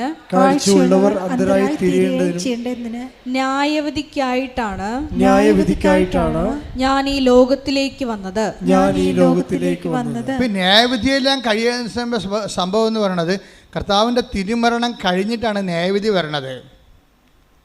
ന്യായവിധി തന്നെ എപ്പോഴാണ്? 25-35 വരണത്. അനന്തരം രാജാവ് തൻ്റെ വലതുവശത്തുള്ളവരോട് പറഞ്ഞു. 25-35 വായിച്ച ശ്രദ്ധിക്കട്ടെ. ഹല്ലേലൂയ.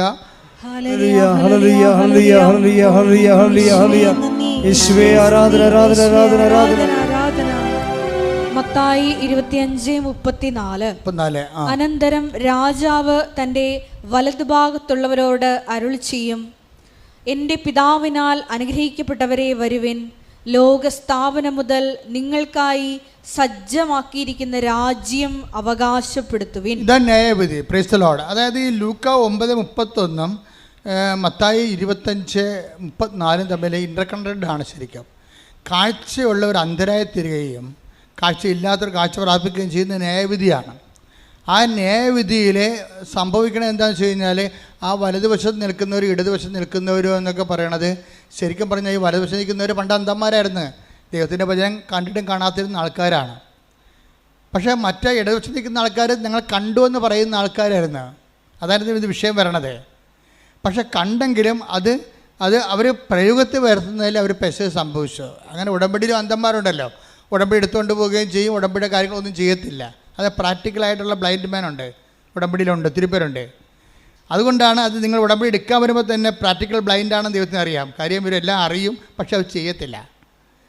ചിലർ ചെയ്യാൻ പറ്റത്തില്ലെന്ന് വിചാരിച്ചുകൊണ്ട് സങ്കടപ്പെടുകയും ചെയ്യും, എല്ലാം ചെയ്യുകയും ചെയ്യും, അതിൻ്റെ ഇരട്ടി ചെയ്യുകയും ചെയ്യും. അപ്പോൾ ഇതുപോലെ ഒരു ന്യായവിധിയെക്കുറിച്ച് സംസാരിക്കുമ്പോൾ കർത്താവ് അത് കുരിശുമരണത്തിലൂടെ നേടിയെടുക്കുന്ന അന്ത്യവിധിയാളൻ്റെ ആയിട്ടുള്ള കർത്താവ് ആടണം. അപ്പോഴേ കർത്താവ് അവൻ ദൈവവും കർത്താവും അല്ലേ.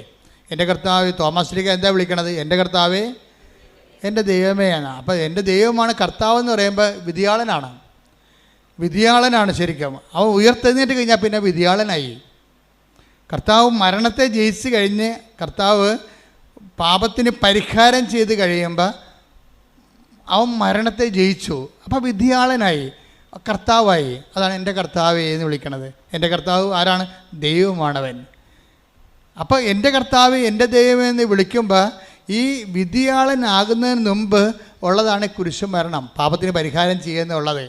അപ്പോൾ ഇതിനു വേണ്ടി ഈ 9:31 ഇതിനു വേണ്ടിയാണ് ഞാൻ ലോകത്തിലേക്ക് വന്നതെന്ന് പറയുമ്പോൾ ഇത് ക്രൂസിഫിക്ഷൻ ഈസ് ഇൻക്ലൂഡഡ് ദെയർ. കർത്താവിനറിയാം ഈ ന്യായവിധിയെല്ലാം നടക്കുന്നത് പാപത്തിൻ്റെ മേൽ ശരീരത്തിന് ശിക്ഷ വിധിച്ച് കഴിഞ്ഞിട്ടാണെന്ന്. പാപത്തിൽ ശരീരത്തിന് ശിക്ഷ വിധിച്ചിട്ട് ശ്രദ്ധിക്കട്ടെ. ഹല്ലേലൂയ. ഒരുമിച്ച് പാടാം. ശ്രദ്ധിക്കട്ടെ. ഹല്ലേലൂയ. യേശുവേ നന്ദി. ഹല്ലേലൂയ ഹല്ലേലൂയ ഹല്ലേലൂയ ഹല്ലേലൂയ ഹല്ലേലൂയ ഹല്ലേലൂയ. യേശുവേ സ്തുതി. ഹല്ലേലൂയ ഹല്ലേലൂയ ഹല്ലേലൂയ. യേശുവേ ആരാധന ആരാധന ആരാധന ആരാധന. യേശുവേ നന്ദി. മഹത്വം മഹത്വം മഹത്വം മഹത്വം. ഹല്ലേലൂയ ഹല്ലേലൂയ ഹല്ലേലൂയ ഹല്ലേലൂയ. യേശുവേ നന്ദി. യേശുവേ സ്തുതി. നേരവും ആരാധനയും സ്തുതിയും പുകഴ്ചയും ഉണ്ടായിരിക്കട്ടെ. റോമ 8:3. ശരീരത്താൽ ബലഹീനമാക്കപ്പെട്ട നിയമത്തിന് അസാധ്യമായത് ദൈവം ചെയ്തു. അവിടുന്ന് തൻ്റെ പുത്രനെ പാപപരിഹാരത്തിനു വേണ്ടി പാപകരമായ ശരീരത്തിൻ്റെ സാദൃശ്യത്തിൽ അയച്ചുകൊണ്ട് പാപത്തിന് ശരീരത്തിൽ ശിക്ഷ വിധിച്ചു. ഇത് നിങ്ങൾ മറന്നു പോകരുത്. ഒന്നിനു വായിച്ച വചനം. ശരീരത്താൽ ബലഹീനമാ. നിങ്ങളിത് വീട്ടിൽ കൊണ്ട് എഴുതിയിടണം. DTP ചെയ്തോ കൈകൊണ്ട് എഴുതിയോ അടുക്കളയിലോ സ്റ്റഡി റൂമിലോ പറ്റിച്ച് വെക്കണം. ഇതാണ് സത്യം. ഈ സത്യത്തിൽ നിന്നാണ് ബാക്കി എല്ലാ സത്യങ്ങളും ഉണ്ടാകുന്നത്. Take the bed of God. ശരീരത്താൽ ബലഹീനമാക്കപ്പെട്ട നിയമത്തിന് അസാധ്യമായത് ദൈവം ചെയ്തു. അവിടുന്ന് തന്റെ പുത്രനെ പാപപരിഹാരത്തിന് വേണ്ടി പാപകരമായ ശരീരത്തിന്റെ സാദൃശ്യത്തിൽ അയച്ചുകൊണ്ട് പാപത്തിന് ശരീരത്തിൽ ശിക്ഷ വിധിച്ചു. അതായത് നിയമത്തിന് അസാധ്യമായതാണ് ദൈവം ചെയ്തത്. പഴയ നിയമത്തിന് അസാധ്യമായത്. പഴയ നിയമം പോരായിരുന്നു, പിന്നെ എന്തിനാണ് പുതിയ നിയമം വന്നത്? ക്രിസ്തുവിന് എന്തിനാണ് പിന്നീട് യഹോവ ഉണ്ടായിരുന്നല്ലോ എന്ന് പറഞ്ഞു കഴിഞ്ഞാൽ അതിൻ്റെ ഉത്തരമാണ് പറയണത്. എന്താ പറയണത്? പഴയ നിയമത്തിന് പാപത്തിന് പരിഹാരം ചെയ്യാൻ കഴിയത്തില്ല. ന്യായമായ പരിഹാരമാണ്. മനുഷ്യൻ ചില പാപത്തിന് അവരെന്താ ചെയ്തുകൊണ്ടിരുന്നതെന്നറിയാമോ? ഒരാടിനെ എടുത്തിട്ട് ആടിൻ്റെ രോമങ്ങളെല്ലാം കൂട്ടിക്കെട്ടിയിട്ട് ഇവർ ചെയ്ത വ്യഭിചാരം എന്നും പറഞ്ഞ് എഴുതിയിട്ട് വ്യഭിചാരം എന്ന് പറഞ്ഞാൽ അതിൻ്റെ ഒരു ചീട്ട് എഴുതിയിട്ട് ആ രോമത്തെ കെട്ടിവെക്കും. Take the reference. അതായത് പിന്നീട് ഇവർ തെറി പറഞ്ഞിട്ടുണ്ടെങ്കിൽ, മറ്റുള്ള വഞ്ചിച്ചിട്ടുണ്ടെങ്കിൽ വഞ്ചിച്ചു എന്നും പറഞ്ഞ് ചീട്ട് എഴുതി വെച്ചും ആടിൻ്റെ രോമം കൂട്ടിയെടുത്തിട്ട് അതിന്മേൽ കെട്ടിവെക്കും. ഇങ്ങനെ ഒരു ആടിനെ വിലക്ക് വാങ്ങിച്ചിട്ട് രോമത്തെ മുഴുവനും ഇവരുടെ പാപങ്ങളുടെ ചീട്ടുകൾ കെട്ടിവെക്കും. കെട്ടിവെച്ച് കഴിഞ്ഞാൽ അറിയാമല്ലോ, ഈ ആട് ഈ പാപങ്ങളെല്ലാം പേറിക്കൊണ്ട് ഇങ്ങനെ വീർത്ത് ചീർത്തങ്ങളെ നിൽക്കും. എന്നിട്ട് ഈ പൊട്ടൻ മനുഷ്യന്മാർ ഇതിനെ മലമുകളിൽ കൊണ്ടുപോയി താഴെയിട്ട് തള്ളിയിടും. അപ്പോൾ അത് ആട് രക്തത്തിൽ പെടുന്ന ചത്തുപോകും. എന്നിട്ട് പറയും എൻ്റെ പാപങ്ങളെല്ലാം ചത്തുപോയി, ഞാൻ ഫ്രീ ആണെന്ന്. അങ്ങനെ മൃഗത്തിൻ്റെ മേൽ സ്വന്തം പാപം അടിച്ചേൽപ്പിച്ചിട്ട് അതിനെ കൊന്നു കഴിഞ്ഞാൽ ഇവൻ രക്ഷപ്പെടുമെന്നുള്ള മിഥ്യാധാരണയാണ് പഴയ നിയമത്തിലുള്ളത്. അതുകൊണ്ടാണ് സെൻറ്റ് പോൾ തിരുത്തണത്. എന്താ കാര്യം? ആ അഭ്യാസങ്ങൾ കൊണ്ട്, ഇവന്മാരുടെ അഭ്യാസം കൊണ്ട് മനുഷ്യൻ്റെ പാപം പരിഹരിക്കപ്പെടത്തില്ല. മനസ്സിലായില്ലേ? ഇപ്പം ഐഡിയ കിട്ടില്ലേ? അതുകൊണ്ട് ഒന്നിനു വായിച്ചത് ശ്രദ്ധിക്കട്ടെ. ഹല്ലേലൂയ, ഹല്ലേലൂയ, ഹല്ലേലൂയ, ഹല്ലേലൂയ, ഹല്ലേലൂയ. യേശുവേ നന്ദി. ഹല്ലേലൂയ. റോമ 8:3. 8:3. ശരീരത്താൽ ബലഹീനമാക്കപ്പെട്ട നിയമത്തിന് അസാധ്യമായത് ദൈവം ചെയ്തു. അതാണ് അതായത് ശരീരത്താൽ ബലഹീനമാക്കപ്പെട്ട നിയമത്തിന് അസാധ്യമായത് എന്ത് ചെയ്തു? ദൈവം ചെയ്തു. അതാ പുതിയ നിയമത്തിന്റെ പ്രസക്തി. പഴയ നിയമത്തിന് അസാധ്യമായത് ദൈവം ചെയ്തു. ദൈവം എന്താ ചെയ്തത്? വായിച്ചേ. അവിടുന്ന് തന്റെ പുത്രനെ പാപപരിഹാരത്തിന് വേണ്ടി പാപകരമായ ശരീരത്തിന്റെ സാദൃശ്യത്തിൽ അയച്ചുകൊണ്ട് പാപത്തിന് ശരീരത്തിൽ ശിക്ഷ വിധിച്ചു. അപ്പോഴേ യേശുക്രിസ്തു ഏറ്റെടുത്ത പീഡാനുഭവങ്ങളും കുരിശുമരണവും എല്ലാം എന്തിനു വേണ്ടിയാണ്? പാപത്തിന്, നമ്മൾ മുഴുവൻ ചെയ്ത പാപത്തിൻ്റെ പരിഹാരമാണ് ക്രിസ്തു ഏറ്റെടുത്തിരിക്കുന്നത്. അപ്പം നമ്മുടെ മുമ്പിലുള്ള സംഭവം എന്താണ്? എനിക്ക് വേണ്ടി കർത്താവ് പകരക്കാരനായി. ഇപ്പം നിൻ്റെ പ്രമാണം ബാങ്ക് കാർഡ് കയ്യിലാണ് എന്ന് വിചാരിച്ചോ? അതിന് 2 കോടി രൂപ ആണ്. നിനക്ക് ഈ ജന്മത്തിൽ വില എടുത്താൽ 2 കോടി രൂപ കിട്ടത്തില്ല. പക്ഷേ നിന്നോട് അനുകമ്പ തോന്നി ഒരാൾ വന്ന് ആ 2 കോടി രൂപ കൊടുത്തിട്ട് നിന്നെ പ്രമാണം റിലീസ് ചെയ്തു തരും. ഇതാണ് സംഭവം. എന്നിട്ട് നമ്മുടെ ഉള്ളിലുള്ള എന്താണ്? ഈശോയാണ് നമ്മുടെ പാപത്തിന് പരിഹാരം ചെയ്തതെന്ന് നമ്മൾ വിശ്വസിച്ചാൽ മാത്രം മതി. മനസ്സിലായി? സിമ്പിളാണ് ഈ സംഭവം. ഇതാണ് ഞാൻ സിമ്പിളാക്കിയെന്ന് പറഞ്ഞതിൻ്റെ കാര്യം. ഇതാണ് ബൈബിള് നിൻ്റെ രക്ഷ സിമ്പിളാക്കി കളഞ്ഞ്. എന്നുവെച്ചാൽ ഈശോയാണ് എനിക്ക് പകരക്കാരനായിട്ട് ജാമ്യം കൊടുത്തത്. അതുകൊണ്ടാണ് പൗലോസ് പറയണത്, നിങ്ങളെ വിലക്ക് ജാമ്യത്തുക കൊടുത്ത ആൾ വേറെയാണ്, നിങ്ങൾ വിലക്ക് വാങ്ങപ്പെട്ടവരാണെന്ന് പറയണത്. അതുകൊണ്ടാണ് ഇവന് ആരാധന നമ്മ കൊടുക്കണത്, സ്തുതി കൊടുക്കണത്, നന്ദി കൊടുക്കണത്. എന്താ കാര്യം? അവൻ ദൈവമായത് കൊണ്ട് മാത്രമല്ല, മറിച്ചെന്താ?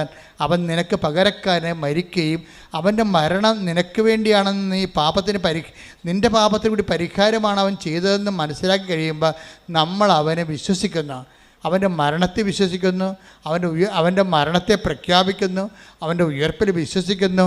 അവൻ്റെ വരവ് നമ്മൾ കാത്തിരുന്ന് കഴിയുമ്പോൾ ഈ കാത്തിരിപ്പും വരവും എല്ലാം വിശ്വാസ പ്രഖ്യാപനത്തിൻ്റെ ഒരു വേദിയാണ് സഭയെന്ന് പറയണത്, അല്ലെ കൂട്ടായ്മ എന്ന് പറയണത്.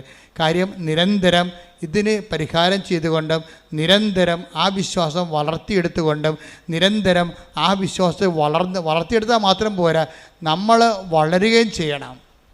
അപ്പോൾ അത് ദൈവത്തിന് തോന്നുകയും ചെയ്യണം. അപ്പോൾ ഇത് എന്താ സംഭവിച്ചു കഴിഞ്ഞാൽ ഈ വിഷയങ്ങളെല്ലാം കാര്യങ്ങൾ അറിഞ്ഞുകൊണ്ട് നമ്മൾ പ്ലേസ് ചെയ്യണമെങ്കിൽ എളുപ്പമാകും. അല്ല നിങ്ങളിങ്ങനെ ഇപ്പോൾ നിങ്ങളുടെ പശുവിന് ചന പിടിക്കണില്ല, എന്നാൽ അപ്പോൾ ഉടമ്പടി എടുത്തേക്കാം. കർത്താവ് ഉടമ്പടി എടുക്കുമ്പോൾ എന്ത് സംഭവിക്കുന്നത് വെച്ചാൽ ഉടമ്പടി അപ്പോൾ കൂടെ അയൽവാസിക്ക് എവിടെ പോണ്? ആ പശുവിനെ കൊണ്ടുവന്നിട്ട് പശുവിന് 22,000 രൂപ 42,000 രൂപയ്ക്ക് മേടിച്ച മുതലാണ്. ഈ സംഭവം ഇതുവരെ പ്രസവിക്കണില്ല. ഒന്നെങ്കിൽ കൊടുക്കണം, അല്ലെങ്കിൽ അത് പ്രസവിക്കണം. അതിനെന്ത് എവിടെ പോകണം? കൃപാസനത്തിൽ പോകണമെന്ന്. അപ്പം ലളിതമായിട്ടാണ് ഈ വിഷയം നീ എടുക്കണത്. ഈ വിഷയം അതല്ല സംഭവം. നീ പറഞ്ഞ പശുവിനെ പ്രസവിപ്പിക്കുന്ന ഏർപ്പാടല്ല ഇത്. ഇതിൻ്റെ അകത്ത് പിന്നിൽ പ്രവർത്തിക്കുന്ന ഒരു തത്വമുണ്ട്.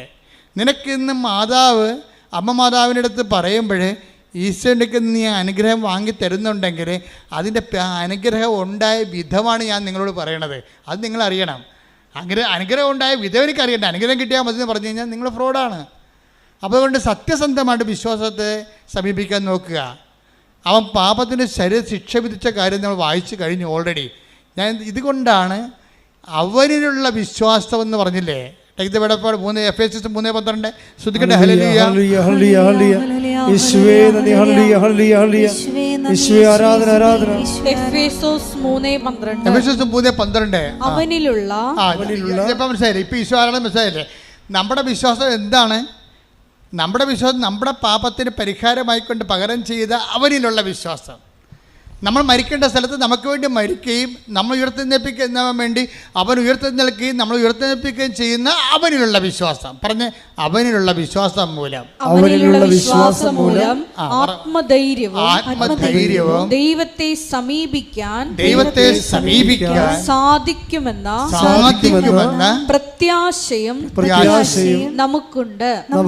അപ്പം ദൈവത്തെ അപ്പം ഞാനിത് വായിച്ചപ്പോഴേക്കും മനസ്സിലാക്കി, ഇത് ദൈവത്തെ സമീപിക്കാൻ സാധിക്കുമെന്നുള്ള പ്രത്യാശ അല്ല. ശരിക്കും പറഞ്ഞാൽ എന്താണ് നമുക്ക് ഉറപ്പാനുള്ളത്? സെൻറ്റ് പോളിൻ്റെ കാലത്തേക്കാൾ എന്തുമാത്രം ബൈബിൾ വളർന്നു. കാര്യം ജനകോടികൾ അത് ആക്ടിവേറ്റ് ചെയ്തു, അവിടെ ജീവിതത്തിലേക്ക് ഇംപ്ലിമെൻ്റ് ചെയ്തു, സത്യമാണ് തെളിയിച്ചു, ആധ്യാത്മികത കാലത്തിനൊപ്പം വളർന്നു. ടേക്ക് ദ ബെഡ് അബൌട്ട് ശ്രദ്ധിക്കട്ടെ. ഹല്ലേലൂയ ഹല്ലേലൂയ ഹല്ലേലൂയ ഹല്ലേലൂയ യേശുവേ ആരാധന ആരാധന ആരാധന യേശുവേ സ്തുതി. ഹല്ലേലൂയ ഹല്ലേലൂയ ഹല്ലേലൂയ ഹല്ലേലൂയ. എഫേസോസ് 3:20 എഫേസ്യസ് 3:20 നമ്മിൽ പ്രവർത്തിക്കുന്ന ശക്തിയാൽ. അതായത് ഇങ്ങനെ നമ്മൾ അവനിലുള്ള വിശ്വാസം നമുക്ക് ശ്രദ്ധിക്കുക. ഇതൊരു അഡൾട്ട് കാറ്റഗിസമാണ്, പബ്ലിക് എഡ്യൂക്കേഷനാണ്, ശ്രദ്ധിക്കണം. അത് എന്താണ്? അവനിലുള്ള വിശ്വാസം മൂലം ആത്മധൈര്യവും ദൈവത്തെ സമീപിക്കാൻ സാധിക്കുമെന്നുള്ള ഉറപ്പും നമുക്കുണ്ട്. ഈ ഉറപ്പ് വരുമ്പോഴേ എന്ത് സംഭവിക്കണത്? നമ്മളിൽ ശക്തി പ്രവർത്തിക്കാൻ തുടങ്ങും. ഉടമ്പടിയുടെ ഉദ്ദേശം അതാണ്. ദൈവത്തെ നമ്മുടെ അവനിലുള്ള വിശ്വാസം ആരിലാണ്? സിംഗിൾ പേഴ്സണാണ്. ഈശോയിൽ മാത്രമുള്ള വിശ്വാസമാണ്. ലോകത്തിലുള്ള മുഴുവൻ അചേതന വസ്തുക്കളിലുള്ള വിശ്വാസമല്ല ഇത്. നിന്റെ പാപത്തിന് പരിഹാരം ചെയ്ത് മരിച്ചുയർത്തുന്നേറ്റ കർത്താവിൻ്റെ ഉത്ഥാനത്തിലും വീണ്ടും വരവിലുള്ള നിൻ്റെ പ്രത്യാശയും വിശ്വാസവുമാണ്. അപ്പോൾ അവനുള്ള വിശ്വാസം മൂലം എന്താണ് നമുക്കുള്ളത്? പ്രത്യാശ നമുക്കുണ്ട്. അല്ല, നമുക്ക് ഉറപ്പുണ്ട്. എന്താ കാര്യം? നമ്മൾ ഉടമ്പടിയിലാണ്. ഉടമ്പടിക്കും സാധാരണ അവനുള്ള കേവല വിശ്വാസത്തിനും ഉടമ്പടിക്കും തമ്മിൽ നല്ല ഗ്യാപ്പുണ്ട്. അവനുള്ള വിശ്വാസം എല്ലാവർക്കും ഉണ്ട്, പക്ഷേ ഉടമ്പടി അതല്ല. അത് അപ്ഡേറ്റഡ് ഫോമാണ് അതിൻ്റെ. എന്താ അപ്ഡേറ്റഡ് ഫോം എന്ന് പറയണത്? സാധാരണ വിശ്വാസം ആക്ടിവേറ്റ് ചെയ്യുന്നതിന് ഇപ്പം സാധാരണ വിശ്വാസം എന്താ? ഹെബ്രായർ 11:1 take the word of God ശ്രദ്ധിക്കട്ടെ. ഹല്ലേലൂയ ഹല്ലേലൂയ ഹല്ലേലൂയ ഹല്ലേലൂയ ഹല്ലേലൂയ യേശുവേ നന്ദി. യേശുവേ സ്തുതി. ഹല്ലേലൂയ. ഹെബ്രായർ 11:1 ഹെബ്രായർ 11:1 വിശ്വാസം എന്നത് പ്രത്യാശിക്കുന്നവ ലഭിക്കുമെന്ന ഉറപ്പും കാണപ്പെടാത്തവ ഉണ്ട് എന്ന ബോധ്യവുമാണ്. അതൊരു കേവല വിശ്വാസമാണത്. സെന്റ് പോൾ തന്നെ പറഞ്ഞിട്ടുള്ളതാണത്. പക്ഷെ അത് കേവല വിശ്വാസമാണ്. ആ വിശ്വാസത്തിൽ നിന്ന് ഹെബ്രായ ലേഖനത്തിൽ നിന്ന് നമ്മൾ ഹെബേഷ്യസിൽ വരുമ്പോൾ സെന്റ് പോൾ ഒരു പൊടിക്ക് വളരുന്നുണ്ട്. ശരിക്കും എന്താ വളരണത്? ഈ കാണപ്പെടാത്ത വായിച്ചേ വിശ്വാസം എന്നത് പ്രത്യാശിക്കുന്നവ ലഭിക്കുമെന്ന ഉറപ്പും കാണപ്പെടാത്തവ ഉണ്ട് എന്ന ബോധ്യവുമാണ്. അപ്പൊ വിശ്വാസത്തിൽ നിന്ന് ഇവിടെ മാറുമ്പോൾ ഒരു ബോധ്യത്തിലേക്ക് വരുന്നുണ്ട് സംഭവം. ബോധ്യം കഴിയുമ്പോഴാണ് ഉറപ്പ് വരണത്. വിശ്വാസം, ബോധ്യം, ഉറപ്പ്, അങ്ങനെയാണ് ഈ സംഭവം വളരണത്. അപ്പോഴെന്ത് സംഭവിച്ചു കഴിഞ്ഞാൽ ഈ ബോധ്യം കാണപ്പെടാത്ത ഉണ്ട് എന്നുള്ള ബോധ്യമാണ്. പിന്നെ പ്രത്യാശിക്കുന്നവ ലഭിക്കുമെന്നുള്ള ബോധ്യം. ശരിക്കും ബോധ്യം എന്ന് വെച്ച് കഴിഞ്ഞാൽ ഒരു കൺവിക്ഷൻ. നമ്മുടെ ഫാക്കൽറ്റിയുടെ കൺകറൻസിനാണ് കൺവിക്ഷൻ എന്ന് പറയുന്നത്. ബുദ്ധിക്കൊരു കൺകറൻസ് തരും. ബുദ്ധി ഇറ്റ് ഇസ് ലോജിക്കലി സിങ്ക് ആകുന്നുണ്ട്, ഇറ്റ് ഇസ് ഇൻ്റലക്ച്വലി ഓക്കെ എന്ന് പറയുന്നതാണ് ബൗദ്ധിക ബോധ്യം. ഇറ്റ് ഇസ് ഇമോഷണലി ഓക്കെ എന്ന് പറയുന്നതാണ് വൈകാരിക ബോധ്യം. ഈ രണ്ട് ഫാക്കൽറ്റി ഒരുമിച്ച് കൺകറൻസ് ചെയ്യുമ്പോൾ ബോധ്യങ്ങൾ നമുക്ക് കിട്ടും. പക്ഷേ ബോധ്യങ്ങളെന്ന് പറയണത് ഒരു ഇംപ്ലിമെൻറ്റേഷൻ സ്റ്റേജാണ് അതിൻ്റെ. അത് പ്രയോഗത്തിൽ ബോധ്യമെന്ന് പറയണത് ഇത് തിയററ്റിക്കലി സിങ്ക് ആകുന്നുണ്ട്, വൈകാരികമായിട്ട് ഞാൻ ഓക്കെയാണ്, എനിക്കത് വൈകാരികം മനസ്സിലാകുന്നുണ്ട്, ഇറ്റ്സ് ഓക്കെ ക്ലിയർ. പക്ഷേ ഉറപ്പെന്ന് പറഞ്ഞാൽ എന്താണ്? നേരത്തെ ഈ വൈകാരിക ബോധ്യം പ്രയോഗവൽക്കരിച്ചതിന് ശേഷം എനിക്കുണ്ടാകുന്ന അനുഭവജ്ഞാനത്തിൻ്റെ പാരമ്പര്യത്തിനാണ് ഉറപ്പെന്ന് പറയണത്. രാധാദേവി അവിടം വരെ എത്തിയിട്ടുണ്ടോ ആധ്യാത്മികതയിൽ? രാധാദേവി എത്ര പെട്ടെന്നാണ് നോക്കിയേ വിശ്വാസത്തിൽ നിന്ന് ബോധ്യത്തിലേക്കും ബോധ്യത്തിൽ നിന്ന് ഉറപ്പിലേക്കും പോണ എന്താ സംഭവിച്ചാൽ രാധാദേവി ഒരിക്കൽ അവർക്ക് ഒരു ദിവസം അവർക്ക് ശ്വാസം കിട്ടിയില്ല. അവർക്ക് ഇടയ്ക്ക് ഒരാളുടെ അസുഖമാണ്, ഈ ഡിപ്രഷൻ്റെ തന്നെ ഒരു സംഭവമാണ്. നമുക്ക് പനി ഡെലീരിയമായിട്ട് മാറുന്ന പോലെ തന്നെ ഡിപ്രഷൻ ഒരു ആന്തരികമായ ഉദ്വിഗ്നതയായിട്ട് മാറും. അവസാദ രോഗങ്ങൾ ചിലപ്പോൾ ഉദ്വിഗ്നതയായിട്ട് മാറും. എന്ന് വെച്ചാൽ ആന്തരികമായിട്ട് നമ്മളിങ്ങനെ ആന്തരികമായ തകർക്കപ്പെടും. അപ്പം അങ്ങനെ ഒരു അവസ്ഥയിൽ വരും നമ്മൾ സമയത്ത്. അപ്പോൾ ഒന്നിനും കഴിയില്ല, വെറുതെ കുളിക്കത്തില്ല, ഏതെങ്കിലും അതിന് ഇരുട്ട് ഇഷ്ടമായിരിക്കും, വിജനമായ സ്ഥലങ്ങൾ ഇഷ്ടമായിരിക്കും, ആൾക്കാരുടെ സ്വരം അലർജി ആയിരിക്കും. അങ്ങനെ നമ്മൾ കൂനിക്കൂടി ഒരു മൂലവൽക്കരിക്കട്ട് പോകും. നമ്മുടേതായിട്ടുള്ള ഒരു സാമ്രാജ്യം, നമ്മുടേതായിട്ടുള്ള കംഫർട്ട് ഏരിയ നമ്മൾ ക്രിയേറ്റ് ചെയ്യും. അപ്പം അങ്ങനെ ഒരു അവസ്ഥയായിരുന്നു രാജാമേരിക്ക ഉണ്ടായിരുന്നത്. ശരിക്കും പറഞ്ഞാൽ ആ ഒരു ആവൃത്തി നിസാനത്തിനെ ഭരിച്ച് പുറത്താക്കുന്നത് ലാസർ ഉയർപ്പിച്ച കർത്താവാണ്. അതിന് രാധാദേവി എന്താ ചെയ്തിരിക്കണത്? അതായത് ഉടമ്പടി എടുത്തു കഴിഞ്ഞ് ഇവർക്ക് ജന്നി വന്ന്, ഉടമ്പടി എടുത്ത് കഴിഞ്ഞിട്ട് പോലും ഇവർക്ക് ഡിപ്രഷൻ വന്നിട്ട് ഇവർക്ക് ഡിപ്രഷൻ ഉള്ളിൽ താല്പര്യത്തിട്ട് അതൊരു അപസ്മാരം പോലെ ഉള്ളിൽ, അപസ്മാരമൊന്നും അല്ല പറയാൻ പറ്റത്തില്ലെങ്കിൽ പോലും ഉള്ളിൽ ശ്വാസം കിട്ടാത്ത അവസ്ഥ വന്ന്, ശ്വാസം നിലച്ചു പോകുന്ന അവസ്ഥ വന്നപ്പോൾ പെട്ടെന്ന് ഇവിടെ ബോധത്തിലെ പറഞ്ഞ് അമ്മയുടെ തൈലം, അമ്മയുടെ എണ്ണ എന്ന് പറഞ്ഞ് ഇവർ അലറി വിളിച്ച് ഇവിടെ ശ്വാസം പോയിക്കൊണ്ടിരിക്കുകയാണ്, തീർന്ന് മരിക്കാൻ പോവുകയാണ്. അപ്പോഴാണ് അവിടെ വീട്ടിലുള്ളവർ എന്ത് ചെയ്ത് ഉടമ്പടി തൈലം കൊണ്ടുവന്ന് ഇവിടെ നെറ്റിക്കൊരു കുരിശ് വരച്ച് പെട്ടെന്ന് ശ്വാസം നേരെയായി. അതായത് പെട്ടെന്ന് ശ്വാസം നിന്ന് പോകാൻ പോയ ആൾ ഇത് രാജാമേരിക്ക് ഉറപ്പ് നൽകണതാണ്. മനസ്സിലായില്ലേ? ഉറപ്പെന്താ മനസ്സിലായില്ലേ? എന്താണ്? അവർ മരിക്കാൻ പോകുന്ന ശ്വാസം നിലയ്ക്കാൻ പോകുന്ന സമയത്ത് അവിടെ ബോധമണ്ഡലത്തിൽ ദൈവത്തിൻ്റെ സാന്നിധ്യം അവർക്കൊരു അടയാളം കൊടുത്തു. എന്താണ്? അമ്മയുടെ തൈലം ഇവിടെ ഇരിപ്പുണ്ടെന്നും പറഞ്ഞ് തൈലം കൊണ്ട്. അപ്പോൾ അത് ഇവൾക്ക് മാത്രമാണ് അറിയണത്. അപ്പോൾ അമ്മയുടെ തൈലം എന്ന് പറഞ്ഞപ്പോൾ കൊണ്ടുവന്ന സംഭവത്തെക്കുറിച്ച് അറിയാവുന്നവർ വീട്ടിലുള്ളവർ കൊണ്ടുവന്ന് കൊടുത്തു. ആ തൈലം എടുത്തുകൊണ്ട് ഇവിടെ നെറ്റിക്കൊരു കുരിശ് വെച്ചപ്പോൾ പെട്ടെന്ന് നിന്നു പോകാൻ പോയ ശ്വാസം സാധാരണ നിലയിലിട്ട് വരും.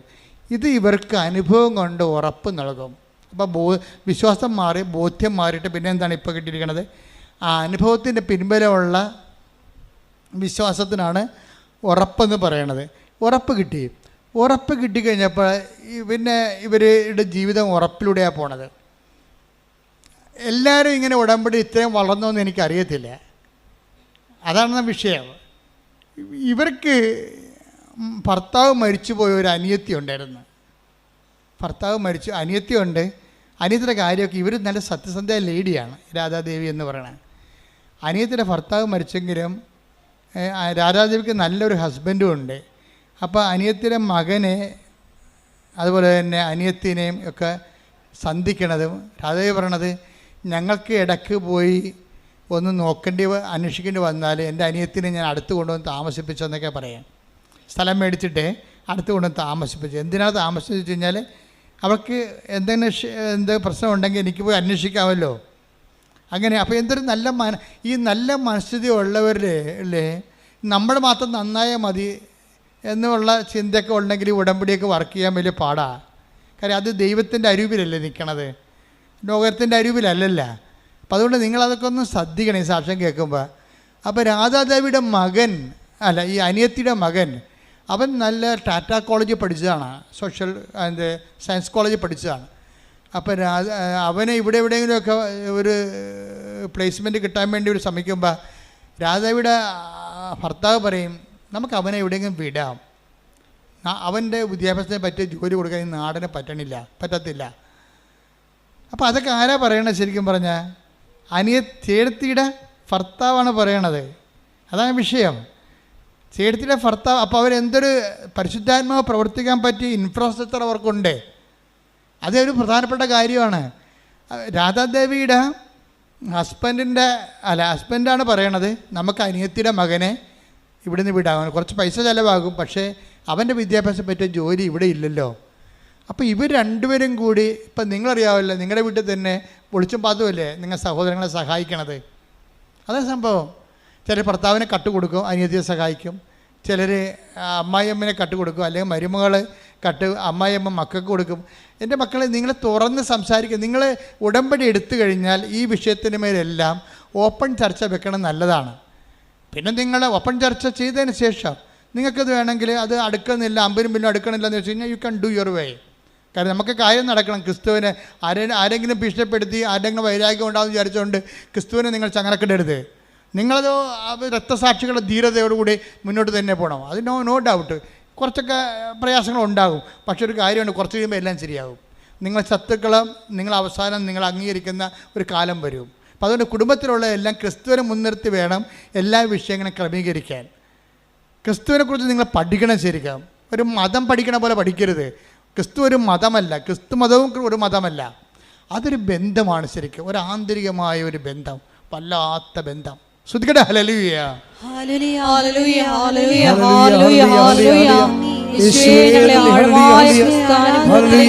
ഹല്ലേലൂയ. ബോധ്യങ്ങൾക്ക് നന്ദി പറയുന്നു. ഹല്ലേലൂയ, ഹല്ലേലൂയ. ആരാധനയും സ്തുതിയും പുകഴ്ചയും പരിശുദ്ധ പരമ ദിവ്യകാരുണ്യത്തിന് നേരവും ആരാധനയും സ്തുതിയും പുകഴ്ചയും ഉണ്ടായിരിക്കട്ടെ. പരിശുദ്ധ പരമ ദിവ്യകാരുണ്യത്തിന് നേരവും ആരാധനയും സ്തുതിയും പുകഴ്ചയും ഉണ്ടായിരിക്കട്ടെ. തൻ്റെ ജീവൻ രക്ഷിച്ചത് ഉടമ്പടി തൈലമാണെന്നുള്ള ഉറപ്പ് ആർക്ക് കിട്ടി?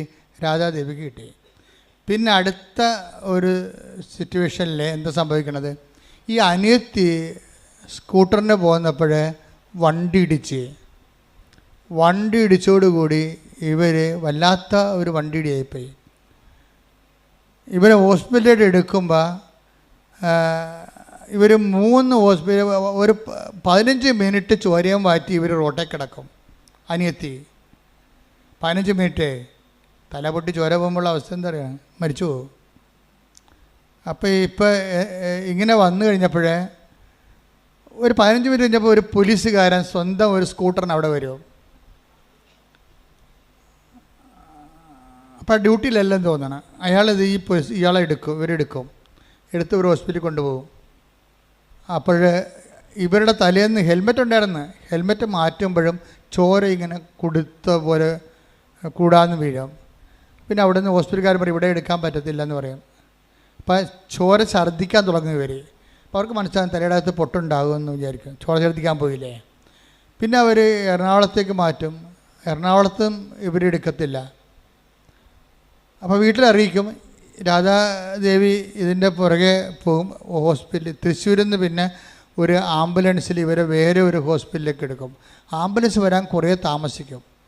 അതൊരു ഡെഡ്ലി ആയിട്ടുള്ള മാരകമായ ഒരു താമസിക്കലാണ്. കാര്യം അപ്പോൾ അതിനുള്ളിൽ ഇവരുടെ പരിപാടി ഏറെക്കുറെ തീരണ രീതിയിലാകും. അങ്ങനെ രാധാദേവി ഉടമ്പടി തൈലത്തിന് ഉറപ്പിൽ അത് എടുത്ത് പിടിച്ചൊരു ഓടുകയാണ് ആശുപത്രിയിലോട്ട്. അപ്പോൾ അതിനനുസരിച്ച് ആശുപത്രി മാറിക്കൊണ്ടിരിക്കുകയാണ്. അവരവരുടെ ജോലി സ്ഥലത്ത് നിന്ന് പോകണമല്ല, കേന്ദ്രീയ വിദ്യാലയത്തിൽ നിന്ന് പോകണമല്ല. ഇപ്പോൾ ഇവർ പോകുമ്പോൾ ഈ ഉടമ്പടി തൈലത്തിൽ കൊണ്ട് തേച്ച അനിയത്തിയെ തിരിച്ചു കൊണ്ടുവരാൻ പറ്റുമെന്ന് ഇവരുടെ മനസ്സിലുണ്ട്. കാര്യം അവർക്ക് ഉറപ്പുണ്ട്. പ്രത്യാശ മാത്രമല്ല, അവർക്ക് ഉറപ്പുണ്ട്.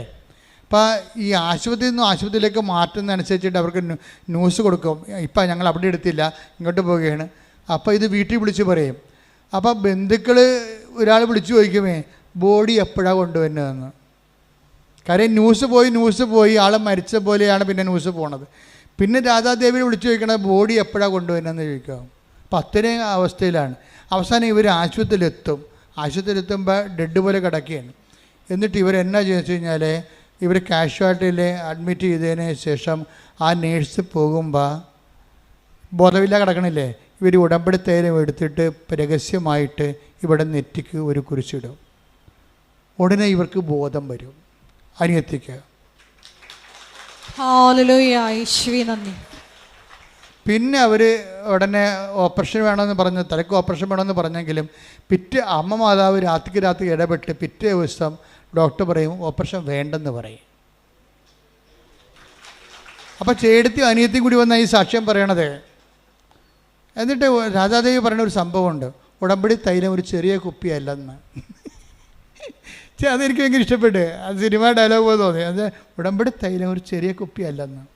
എന്നുവെച്ചാൽ 2 ജീവൻ രക്ഷിച്ചില്ലേ, 2 ജീവൻ രക്ഷിച്ചില്ലേ. ഈ 2 ജീവൻ രക്ഷിച്ച എന്താണ്? ഇവരിൽ പ്രവർത്തിക്കുന്ന ശക്തിയാണ്. അതാണ് പ്രശ്നം.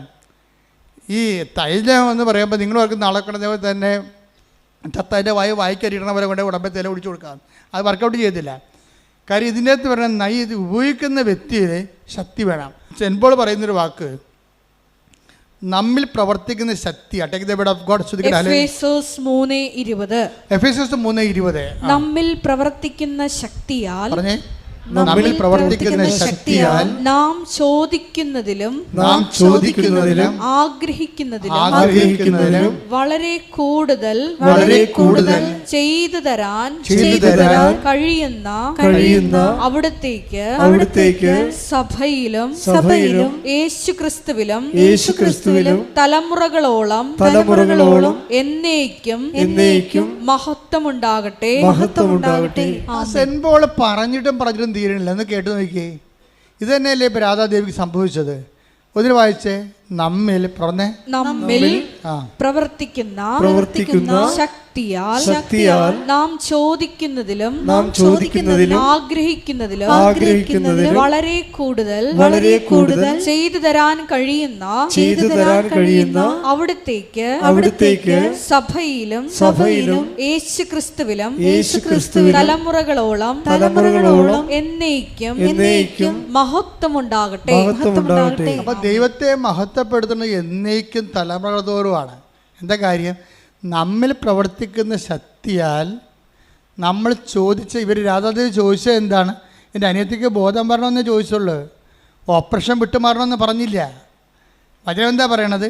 ഈ നമ്മിൽ രാധാദേവിയിൽ പ്രവർത്തിക്കുന്ന ശക്തിയാൽ അവൾ ചോദിക്കുന്നതിനേക്കാൾ കൂടുതലാണ് കൊടുത്തിരിക്കണത്. എന്താണ്? ബോധം വരണമെന്ന് പ്രാർത്ഥിച്ചപ്പോൾ ഓപ്പറേഷൻ വരെ ദൈവം വിട്ടുമാറ്റി. എന്ന് വെച്ച് കഴിഞ്ഞാൽ ഇത് എന്താ കാര്യത്തിന്? ഈ ഇവരിൽ പ്രവർത്തിക്കുന്ന ശക്തിയാണ്. ഈ ഉടമ്പടി ഉറപ്പാണെന്ന് വെച്ചാൽ പറഞ്ഞതിൻ്റെ കാരണം, നമ്മളുടെ ഈ ഉടമ്പടിയുടെ ഓരോരോ ഹോംവർക്ക്സ് ഇല്ലേ, അതാണ് ഈ നമ്മുടെ ശക്തി ബലം കൂട്ടണത്. ഇപ്പം നമ്മളെല്ലാ പ്രാർത്ഥനകളും ഇപ്പം നമുക്കറിയാമല്ലോ, അച്ഛൻ നേരത്തെ നിങ്ങൾ പറഞ്ഞിട്ടുള്ളതാണ്, യേശു കർത്താവാണെന്ന് അല്ലേ വിശ്വാസം, യേശു കർത്താവാണെന്ന് അധരം കൊണ്ട്. റോമാ 10:9 ആകയാൽ യേശു കർത്താവാണ് എന്ന് അധരം കൊണ്ട് ഏറ്റുപറയുകയും ദൈവം അവനെ മരിച്ചവരിൽ നിന്ന് ഉയർപ്പിച്ചു എന്ന് ഹൃദയത്തിൽ വിശ്വസിക്കുകയും ചെയ്താൽ നീ രക്ഷ പ്രാപിക്കും. അപ്പൊ ദൈവം അവനെ മരിച്ചു എന്ന് ഉയർപ്പിച്ചെന്ന് എവിടെ വിശ്വസിക്കേണ്ടത്? ഹൃദയത്തിൽ വിശ്വസിക്കണം. അപ്പോൾ എപ്പോഴും ക്രിസ്തുവിൽ വിശ്വസിക്കുമ്പോൾ എന്താ വിശ്വസിക്കേണ്ടത്? ഇപ്പം നമ്മൾ എഫേസസ് 3:12 അവനിലുള്ള വിശ്വാസം എന്നല്ല പറയണത്. അവനുള്ള വിശ്വാസം എന്ന് പറയണത് എന്ത് വിശ്വാസം? കേവല വിശ്വാസമല്ല. അവനുള്ള വിശ്വാസം എന്ന് പറയണത് റോമ 10:9 വിശ്വാസമാണ്. അതെന്താണ്? അത് അവനുള്ള വിശ്വാസം എന്ന് പറയുന്നത് റോമ 10:9 എന്താണത്? യേശു കർത്താവാണെന്നൊരു വിശ്വാസം. എന്താണ്? അവൻ വിധിയാളനാണെന്ന വിശ്വാസം.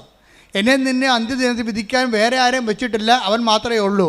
നീ എന്നാ ജാതി ആയാലും ശരി, നിന്നെ വിധിക്കാനുള്ള ഒരാളുടെ പേര് യേശു എന്ന് മാത്രമാണ്. അതാണ് 4:12 പറയണത്. Take the bed of God, നടപടി പുസ്തകം ശ്രദ്ധിക്കട്ടെ. ഹല്ലേലൂയ ഹല്ലേലൂയ ഹല്ലേലൂയ ഹല്ലേലൂയ ഹല്ലേലൂയ യേശുവേ നന്ദി. ഹല്ലേലൂയ ഹല്ലേലൂയ ഹല്ലേലൂയ.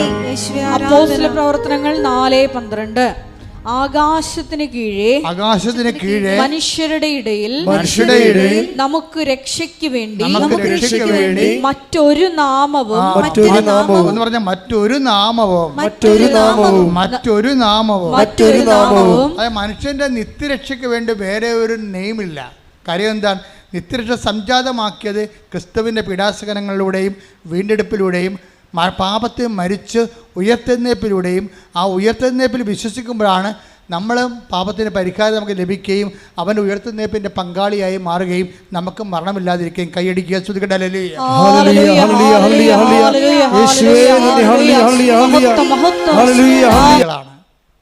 ഉടമ്പടി ഉറപ്പാകാൻ കാരണം എന്താണ്? നിങ്ങൾ സ്വർഗ്ഗസ്ഥനായ പിതാവ് നന്മ നിറഞ്ഞു പറയും വിശ്വാസപ്രവണമൊക്കെ ചെല്ലുന്ന ആൾക്കാരാണ്, സംശയമൊന്നുമില്ല. അത് ഒരു സിംഗിൾ ഫേസ് എക്സ്പ്രഷനാണ്. സിംഗിൾ ഫേസ് കൊണ്ട് വേണേൽ ഫാനൊക്കെ കറക്കാൻ പറ്റും, പക്ഷെ ഒരു മോട്ടർ കറക്കാൻ പറ്റും 3 ഫേസ് വേണം. പറഞ്ഞ മനസ്സിലായില്ലേ? സിംഗിൾ ഫേസ് കൊണ്ട് എന്താ ചെയ്യാൻ പറ്റും? ഫാൻ കറക്കാൻ പറ്റും, മിക്സിയൊക്കെ ഓൺ ചെയ്യാൻ പറ്റും. പക്ഷേ നമ്മളൊരു മോട്ടർ ഒരു അർക്കമില്ലേ, തടി ഇറക്കണമെന്നുണ്ടെങ്കിൽ സിംഗിൾ ഫേസേ പറ്റത്തില്ല. അവിടെ നിന്ന് 3 ഫേസ് വേണം. KCB പറയും 3 ഫേസ് വിളിക്കാൻ പറയും. വിശ്വാസത്തിൻ്റെ എക്സ്പ്രഷൻസിൽ 3 ഫേസ് ഉണ്ട്. എന്താണ്?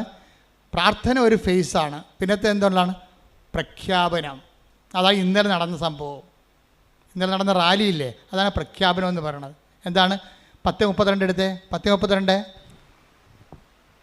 മത്തായി 10:32 സ്തുതിക്കട്ടെ. ഹല്ലേലൂയ ഹല്ലേലൂയ ഹല്ലേലൂയ ഹല്ലേലൂയ ഹല്ലേലൂയ യേശുവേ നന്ദി. ഹല്ലേലൂയ ഹല്ലേലൂയ ഹല്ലേലൂയ യേശുവേ മനുഷ്യരുടെ മുമ്പിൽ മനുഷ്യരുടെ മുമ്പിൽ എന്നെ ഏറ്റുപറയുന്നവനെ എന്റെ സ്വർഗ്ഗസ്ഥനായ പിതാവിന്റെ മുമ്പിൽ ഞാനും ഏറ്റുപറയും. ഇതിനാണ് പ്രഖ്യാപനം എന്ന് പറയുന്നത്. അതിന് നമുക്ക് സ്വകാര്യമായിട്ട് ചെയ്യാൻ പറ്റത്തില്ല. 10 മനുഷ്യർ വേറെ ഉണ്ടാകണം. ഇവിടെ എന്താ പ്രശ്നം വെച്ച് കഴിഞ്ഞാൽ ഇത് വിശ്വാസത്തിൻ്റെ ഒരു പ്രഖ്യാപനമാണ്. നമ്മുടെ വിശ്വാസത്തെ 10 മനുഷ്യരുടെ മുമ്പിൽ നമ്മൾ പ്രഖ്യാപിക്കുന്നു.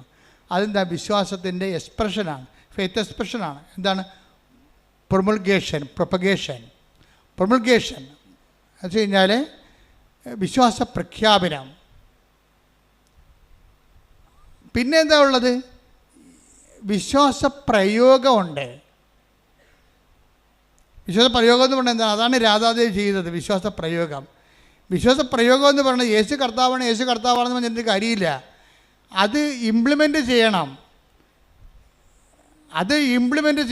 എന്താണ്? യേശു കർത്താവാണ് എന്ന് അധരം കൊണ്ട് ഏറ്റുപറയുകയും ദൈവം അവനെ മരിച്ചതെന്ന് ഉയർപ്പിച്ചെന്ന് ഹൃദയത്തിൽ വിശ്വസിക്കുകയും ചെയ്യുന്നതിൻ്റെ ശക്തിയാലാണ് രാധാദേവി ഉടമ്പടി തൈലമെടുത്ത് ഈ വണ്ടി